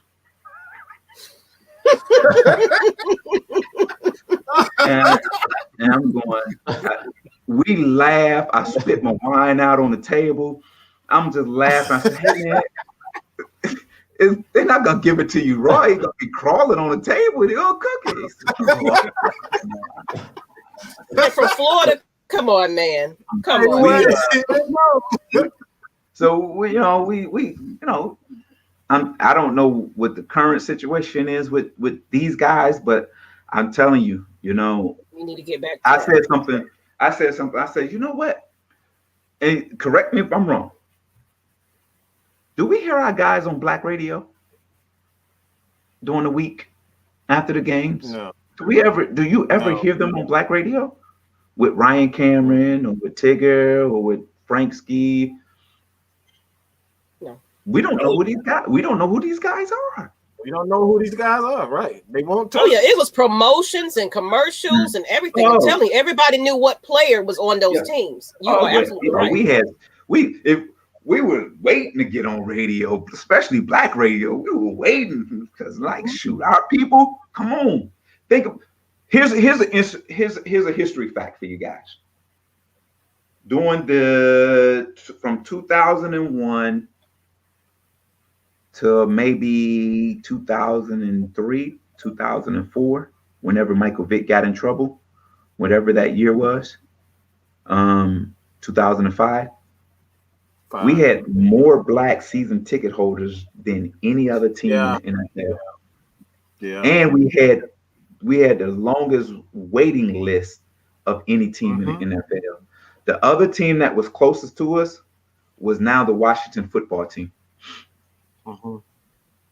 And now here we are in 2021. We probably got the least, probably in the bottom tier of black season ticket holders in the NFL. That's why I said we were spoiled. We were spoiled all those years. We were spoiled. If we don't have that dude, we ain't coming to the game. We ain't buying season tickets. Yeah. Jew, what you got? I know you've been waiting. Are you good? The question I had, I want to go back a little bit. Earlier in the stream, he talked about the Falcons not necessarily are rebuilding, but we're only a couple pieces away from, I guess, getting back to the Super Bowl or being playoff contenders. So I want to know, with Mr. Mathis being the GM, what pieces do you think we need to add? I think you mentioned edge rusher earlier, but what's another piece you think we need to add to be a contender for the Super Bowl or a contender for the playoffs? A Jamal Adams type safety, somebody with energy, somebody's going to play and bring that defense at a high level. I think moving Deion Jones and making him rush the passer and cover in space, I think that's going to help us. And I think a thumper in the middle will help us. And then, honestly, I think I said this last week. If you don't want to go spend that money on an edge rusher or with that pick with an edge rusher, okay, I get it. If you just want an edge rusher, go get Alden Smith and pay him $2 million for the year and let him just rush on third down. And then the other guys are suitable enough to play the run and create some pressure. But if you want double-digit sacks, go get this guy and let him play 60% of the game, 60% of the plays, and all you ask him to do is go get the quarterback.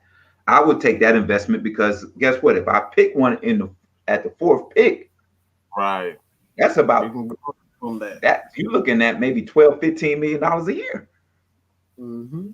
Yeah, you save money, get out of that pick. Just go get one and say, hey, this is how we're gonna use you.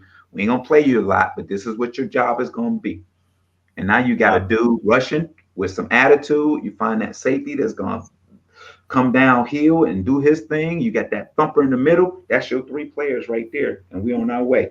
We already solved the issue with running back with Mike Davis. He's gonna be suitable enough because we know we ain't gonna run the ball, but maybe he'd probably touch the ball 24, 25 times a game.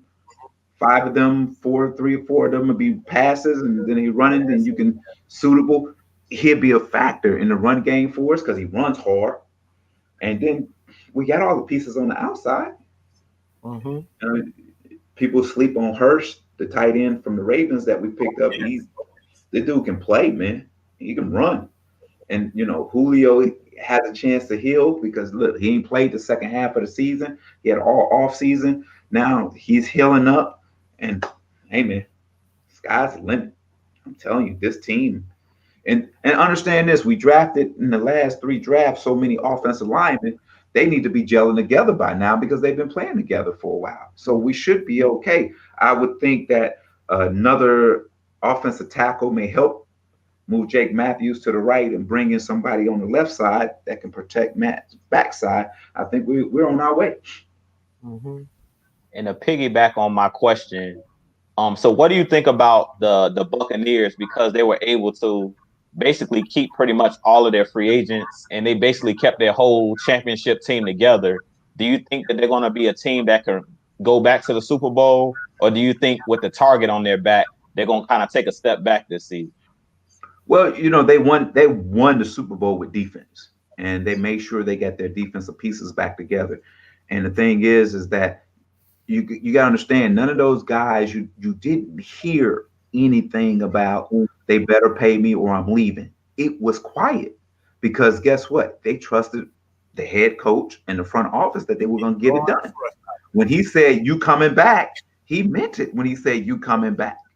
And that's what they did. So you didn't hear Fournette saying, you didn't hear Fournette engaging in other talks. You didn't hear Sue engaging in other talks. You didn't hear any of those, Barrett or anybody, David, anybody on that defense engaging in other talks with other teams. You got to understand, these guys are veteran guys that's been around a long time. They've made good money. They just won a Super Bowl. They won another one. And they're going to make money. They're going to continue to make money as long as they're productive and winning football games. Mike, y'all got a question before I'm gonna re-up? I got one more question I want to ask, but I don't want to hog all the questions. So y'all go ahead. One more question. I just want to know, where does Terance Mathis stand on the GOAT conversation? Because personally, I've been talking with the fans about Tom Brady, and everybody swears he's the GOAT. Personally, he's not my GOAT, but I want to hear where you stand on the GOAT conversation if you engage in GOAT conversations. After what he did this year, first, if you'd have asked me this last year, I'd have said no. After what he did this year, championships matter, man. I mean, championships matter. I don't care what era you played in, championships matter. And he has the most. And he's done it. He's been there, 12 times? Been to the Super Bowl 11, 12 times? Got 6 rings now? I mean, that's remarkable, man. And at the end of the day, when you leave an organization, go to an organization that finished last or is next to last in the division, and take that team to the Super Bowl and win it. Hey, man, that's some LeBron James stuff right there. So right now, Tom, until the next one comes along, Tom Brady is the greatest of all time. Okay, I got a question. Y'all don't like Tom Brady because he played for the Patriots. I can't handle it. I just think he's just one of the most privileged quarterbacks. I'm just gonna be real, man. Championships matter. I never say championships matter, but come on, man. How many times how many times have we heard this man talking about other teams talking about this guy and they did this and he got this call and I didn't get this call? We seen Matt Ryan get knocked the bloody hell out, no flag, and you crawl at Tom Brady's knees and you get a flag. Well, T-Sizzle fell at his legs and they got a call. He fell at Tom Brady's legs. Look, man. Look, guess what? If Matt Ryan had 6 Super Bowls, they'd be doing the same thing for him. Come on. No. Think about it, man. I'm telling you, that's just the truth, man. That's the truth. I mean, he's the All-American kid, and he has a great story. Think about it. He has a great story. Drafted in the 6th round from Michigan, and steps in when Bledsoe gets hurt, and the rest is history. I mean, it's a great story. All right, I'm gonna piggyback off that with this question. So when are we going to expect the 30 for 30 with Tom Brady narrated by Drew Bledsoe? About what? Saying what? I said the 30 for 30 with starring Tom Brady narrated by Drew Bledsoe. Oh Lord. And Bill Belichick too. You know what, man? That was the second time that I remember where the starting quarterback gets hurt, who was an All-Pro and been to a Super Bowl, and gets replaced, and when he gets healthy, he never gets his job back. Another time in history was the Magic Man from Green Bay when he got hurt and Brett Favre stepped in and history was wrote. So, I mean, it happens, man. And the thing is it's just his time. It just happens for him. I mean, at the end of the day, I want 6 rings. Shoot. If it had to be with Tom Brady, I'd do it with Tom Brady. You're right. I think we're going to go ahead because it's going on 2 hours, so we're probably going to wrap it up with a couple of last-minute questions. But let's get to Black Mario's question. Terance, do you think Pease can turn the defense around, maybe top 10? Yes. I would say if you finish in the top 15, you have a chance to win the division and go on deep into the playoffs. Because we've been bottom, that jump halfway would take you where you need to go. So I like Pease. I like his mentality. I like his demeanor whatsoever. He's no nonsense. Thing is, he's gonna earn your respect, and he's gonna respect you. That's what I know about Pease. He's done a great job in the NFL for years. Okay. Let's see what else we got in the chat. Just giving the questions to some of the fans here. I got one. Go ahead. Got one question. One question. When you played with the GOAT, you played with the greatest of all time, Jerry Rice. You've seen Jerry Rice, his work ethic, how he, got on the field and what he did on the field. You know where I'm going with this? Yeah, I know exactly where you're going with this. Like a lot of people, including myself, I like to compare Julio Jones to Terrell Owens. I think Terrell Owens is probably one of the most complete receivers I've ever seen. Who is, without a doubt, the greatest receiver, just talent-wise, not numbers and all that. When you look at talent, the most talented receiver that you've ever seen, like it doesn't have to be a Julio, it doesn't have to be some guy that like is well known, like a talented wide receiver, one of the greatest wide receivers as far as talent is concerned. Jerry Rice. Jerry Rice. I got a chance to play against him in our division. And the things that he could do, he can catch a hitch, go to distance. He can catch a screen, go to distance. He can catch a slant, go to distance. Any route, he can run any route there is, what we call on the passing tree. He can run any route to perfection. Great hands, great run after the catch. And he works his butt off to be that way. Comes from an HBCU, Mississippi Valley State. People say, oh, hey, this guy. And then people make the argument, well, look who he played with, Joe Montana, Steve Young, whatsoever. And I go to you, well, if he didn't get open, they wouldn't throw him the ball, right? So he had to get open. It wasn't like he wasn't getting open. He got open and he made plays. And the 49ers, with their offensive scheme, when he was hot, they kept going to him.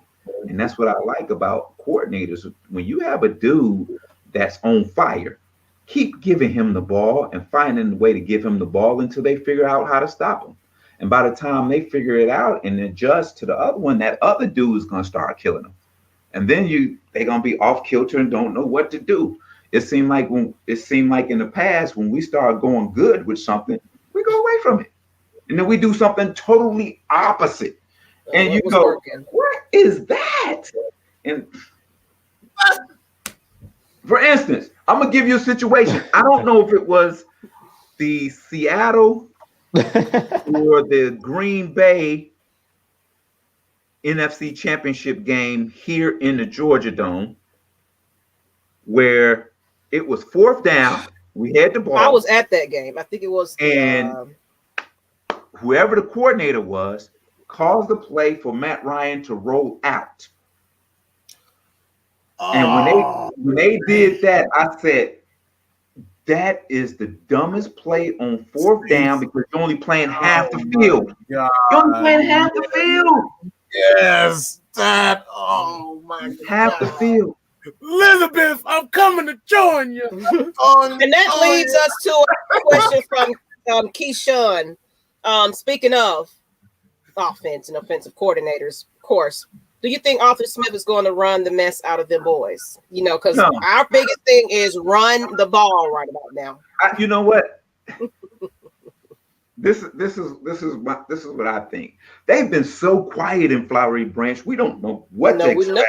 We don't hear from Arthur Smith. We don't hear anything. It's been so quiet. It could be a good thing. I'm gonna say it's a good thing. Okay. Understand this. When you have a coach in Tennessee like Vrabel, who is a hard-nosed, hit him in the mouth type coach, he was told, run the football.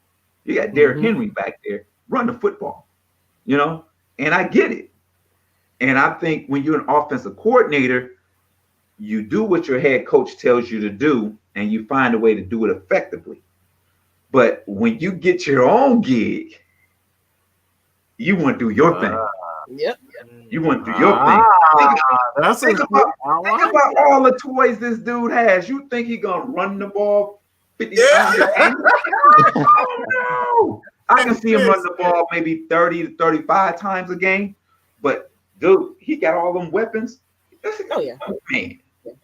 Man. That's like and you already said you're not gonna know which way they coming. You don't know which way they coming. Yeah. So I like where the Falcons are headed. I was scared until they signed Mike Davis. Now free agency is still going on. Now it's the draft. We would know what direction these Falcons are going in with the draft. And it's not even with the 4th pick, because you got to understand we have more picks after the 4th pick. So it's what they do from round 3 to 6 or 7. So then we'll know more where the Falcons are. Yep. Okay.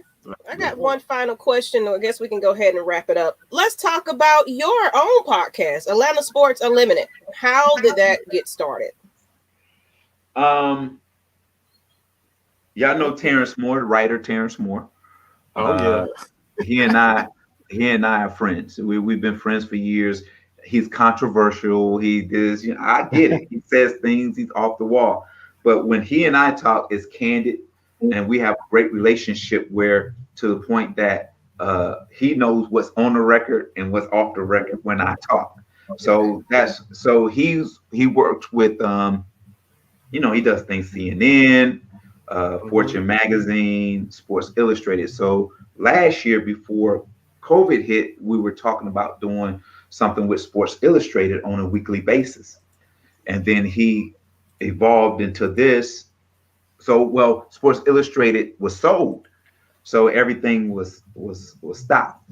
So then this came about, and he asked me to do it. And one thing I said to him, I said, look, don't give me a script. Don't tell me what to talk about. Absolutely. You won't know what I'll talk about until I hit the button that I'm on air. So it's been very organic. It's been me, because I've done other shows before where I just felt like it wasn't me.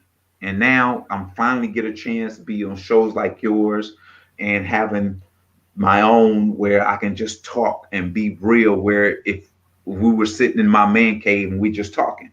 Oh yeah. And I think I don't want you to turn on ESPN and say, oh, he just said that. He just talked about that. He just talked about that. I just heard that on ESPN, or I just heard that on Fox Sports. No, I don't want that. I want you to get my thoughts, my feelings, raw, and no mixing. That's what Atlanta Falcon Nation is, you guys. Some people, basically, we've been getting some feedback about, oh, you need to be a little bit more professional. You need to be, you got to look like you're ESPN. Right. Atlanta Falcons Nation is not that, unfortunately. Well, that's, I've been. We don't want to be that. It's been that, we are running out of time, because what time is it? 9:07? Yeah. Wife coming home in an hour, so yeah. Not only that, she blowing up my phone right now. I ain't answering, and she's wondering where I am.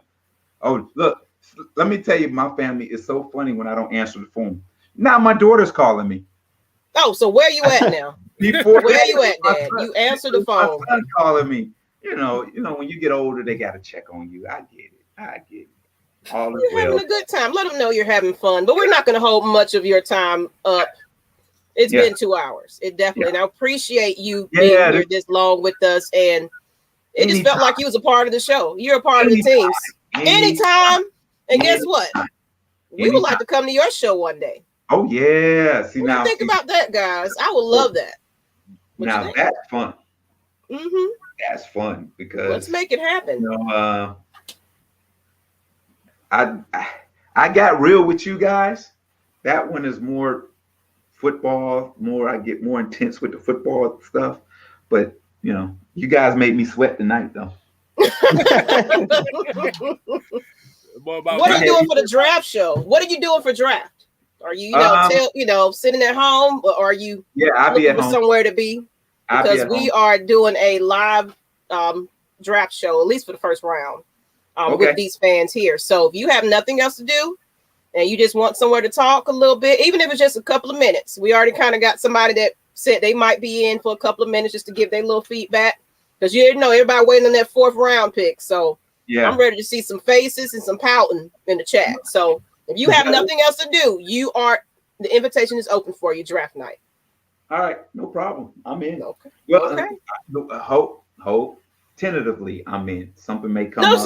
That's what I'm saying. Based on your schedule, I'm just putting it out there for you. But of course, we know that's a busy time and everybody is obligated to something during that time. So if you got something to do, just let us know. But we'll reach out to you, see if you open, even if it was just a couple of minutes. People just want to see you again. Yeah. So let's see. Definitely, we got to talk after the draft, because either I'm gonna be mad or I'm gonna be happy. And if I'm mad, I'm gonna bring it hard. I think that might be the moneymaker show right there. Our after shows are always amazing too. So. I might have 3 bottles of water that show. They already said it. Please come back. Please come back. We're seeing it. Please come back. I want to leave you guys with this. Always be loved, and you will get love. Always uplift, never tear down. My whole thing is this. When I'm going to say this, I'm saying this on this premise. It's none of our business what Deshaun Watson is going through right now. It's between him, the individuals, and God. Mm-hmm. We are no place to judge anybody because we are all sinners in God's eyes. It's just by his love, his grace, and his mercy that we are here today. So be blessed, and I love you. Perfect. And we touched on it as well. It was like, look, only the truth will be told for that situation. I have nothing to say about it. Yeah. All right. Thank you. Thank you. Appreciate you. We'll get you back to your phone call. They blowing you up now. Yeah. So thank you, Terance. Yeah. We'll reach back out to you. We appreciate you. Thank you. 2 hours and 2 minutes. And yes. Hey, I love it. The only problem, maybe next time I'll be on my deck smoking a cigar while we talking. Hey, we can make that happen. The after show, after the draft, we'll get you. We'll get you. Yeah, we get it. Yeah. Thank you, Mr. 81. Yeah, everybody say bye-bye. Thank you, everybody. God bless Mr. Mathis. That's what they're saying. Thank you, Mr. 81. We appreciate you. Thank you. You have a wonderful day. All right. Good. We're not worthy. We're not worthy. Thank you, sir. You're welcome. So basically, wonderful show, people. Wonderful show. It's been 2 hours. So, hey. It didn't feel like it. It didn't. It did not feel like 2 hours. He said, thank you. There's a lot of people said, nice going. So y'all go follow him on his podcast and stream. But I guess we're going to go ahead and wrap it up here. And we've been going on for 2 hours. So let's wrap it up.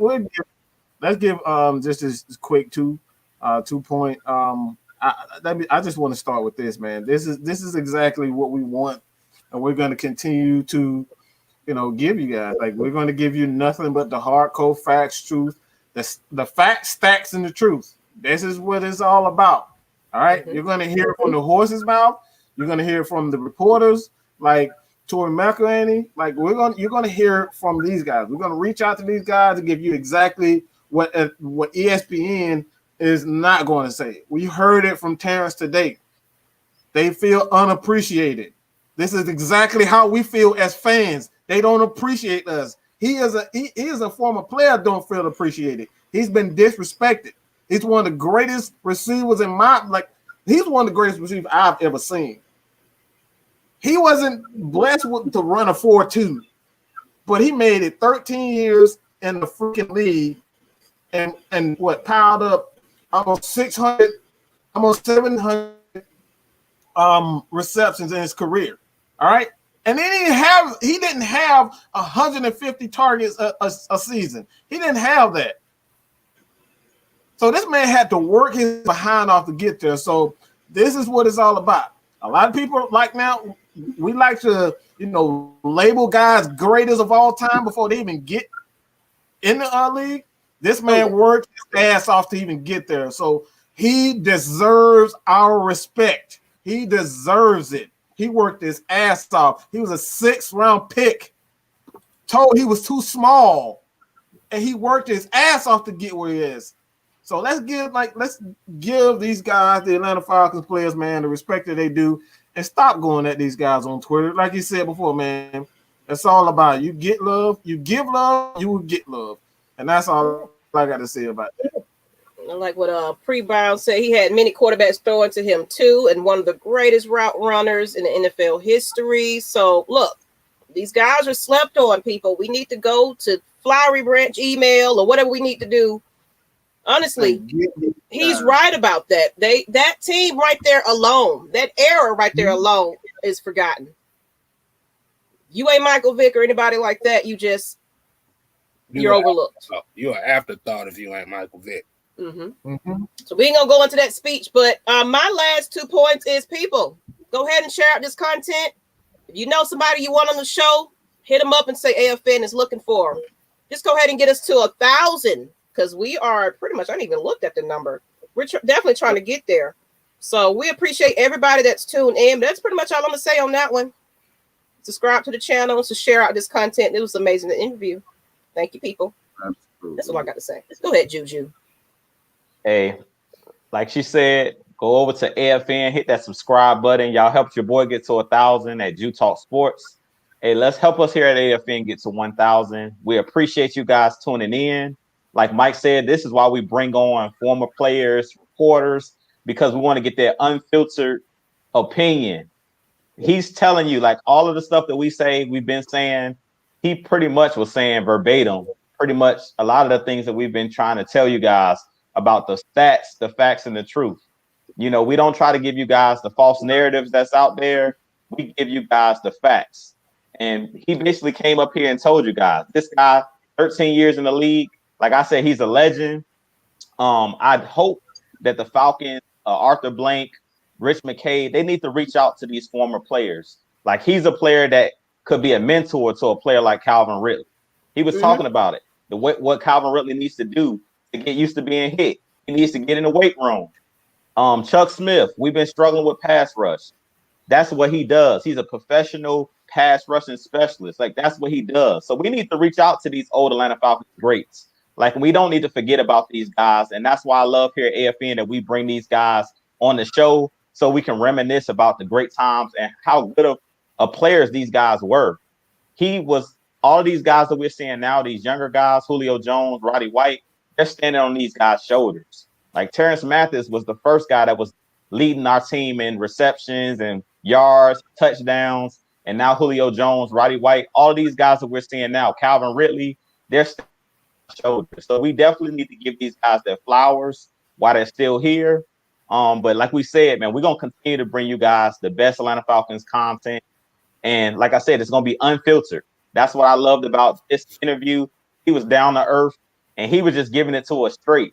He was like, if y'all ask me, I'm going to answer to the best of my ability. No question is off limits. And a lot of the times, and I think Maggie can vouch for this and Mad Mike can vouch for this, when we do our interviews, everybody's not like Terance, where they're going to give you you can ask them any question and he's going to answer it. A lot of the times they want to, they want certain questions. So I really enjoyed this interview and just, I can't wait to have him back on the show because he has some great stories. I just like hearing their stories and things of that nature and hearing what they had to go through. For him to be a 6th round pick and then to be a Pro Bowler, that's just amazing. But that's pretty much all I had. You guys definitely continue to tune into Atlanta Falcons Nation. We love you guys. We appreciate you guys. Now I'm going to kick it over to Kstlyz. Somebody said Andre Rison, Jesse Tuggle, Deion Sanders. We writing them down, people. We trying. We definitely want to get some more former players on the show. Go ahead. Oh well, Mike jumped off. I know he was having some. There you go. Go ahead, Mike. You're gonna go ahead and end it. I think you went Kstlyz. You didn't either. Go ahead, Kstlyz. Y'all about to say fuck Kstlyz, huh? The hell with Kstlyz. The hell with Kstlyz. Go ahead, Kstlyz. My bad, sir. All right, yeah. Like I said, I appreciate Terance dropping them gems on us in this stream today. Like I said, I appreciate everybody tuning in with us. Like I said, make sure y'all follow Atlanta Falcon Nation. We're trying to get to the 1K side of the game. Mm-hmm. So we can do this. But oh yeah, and get Terance Mathis to the 1,000 fans too. Go back if you see the chat. I'm gonna put the link in the chat. Get him there as well. Sports Unlimited, Atlanta Sports Unlimited. Check their channel out, man. Here's the link right there. Go ahead and get him to 1,000 as well, people. He got some gems, and he got more of it on his channel. So go on over there and follow. Exactly. We appreciate y'all. And like you said, you follow Just Kstlyz channel. Like I said, I am 775 away from 1,000. So you really be counting more, don't it? So we taking it one day at a time, but at the end of the day, this is all love, and this is appreciative for everybody that tunes in every week. Mm-hmm. Like I said, you didn't get a Kicking It with Kstlyz show today. You got a Kicking It with Terance Mathis show today. Mathis, you will get a Kicking It with Kstlyz. I already kind of got something set up, so we might just go ahead and do that tomorrow or whatever. So we'll get a Kicking It with Kstlyz. But people, on that note, let's go ahead and end this day because it's been 2 hours and I'm ready to eat. So holla at your people. You ain't got Maggie's got to go. You got to get the hell out of here. You got to get the hell out of here. Appreciate y'all, people. Peace out, people. Peace out. And we will write down those names and reach out to these players. We appreciate y'all. And we're out.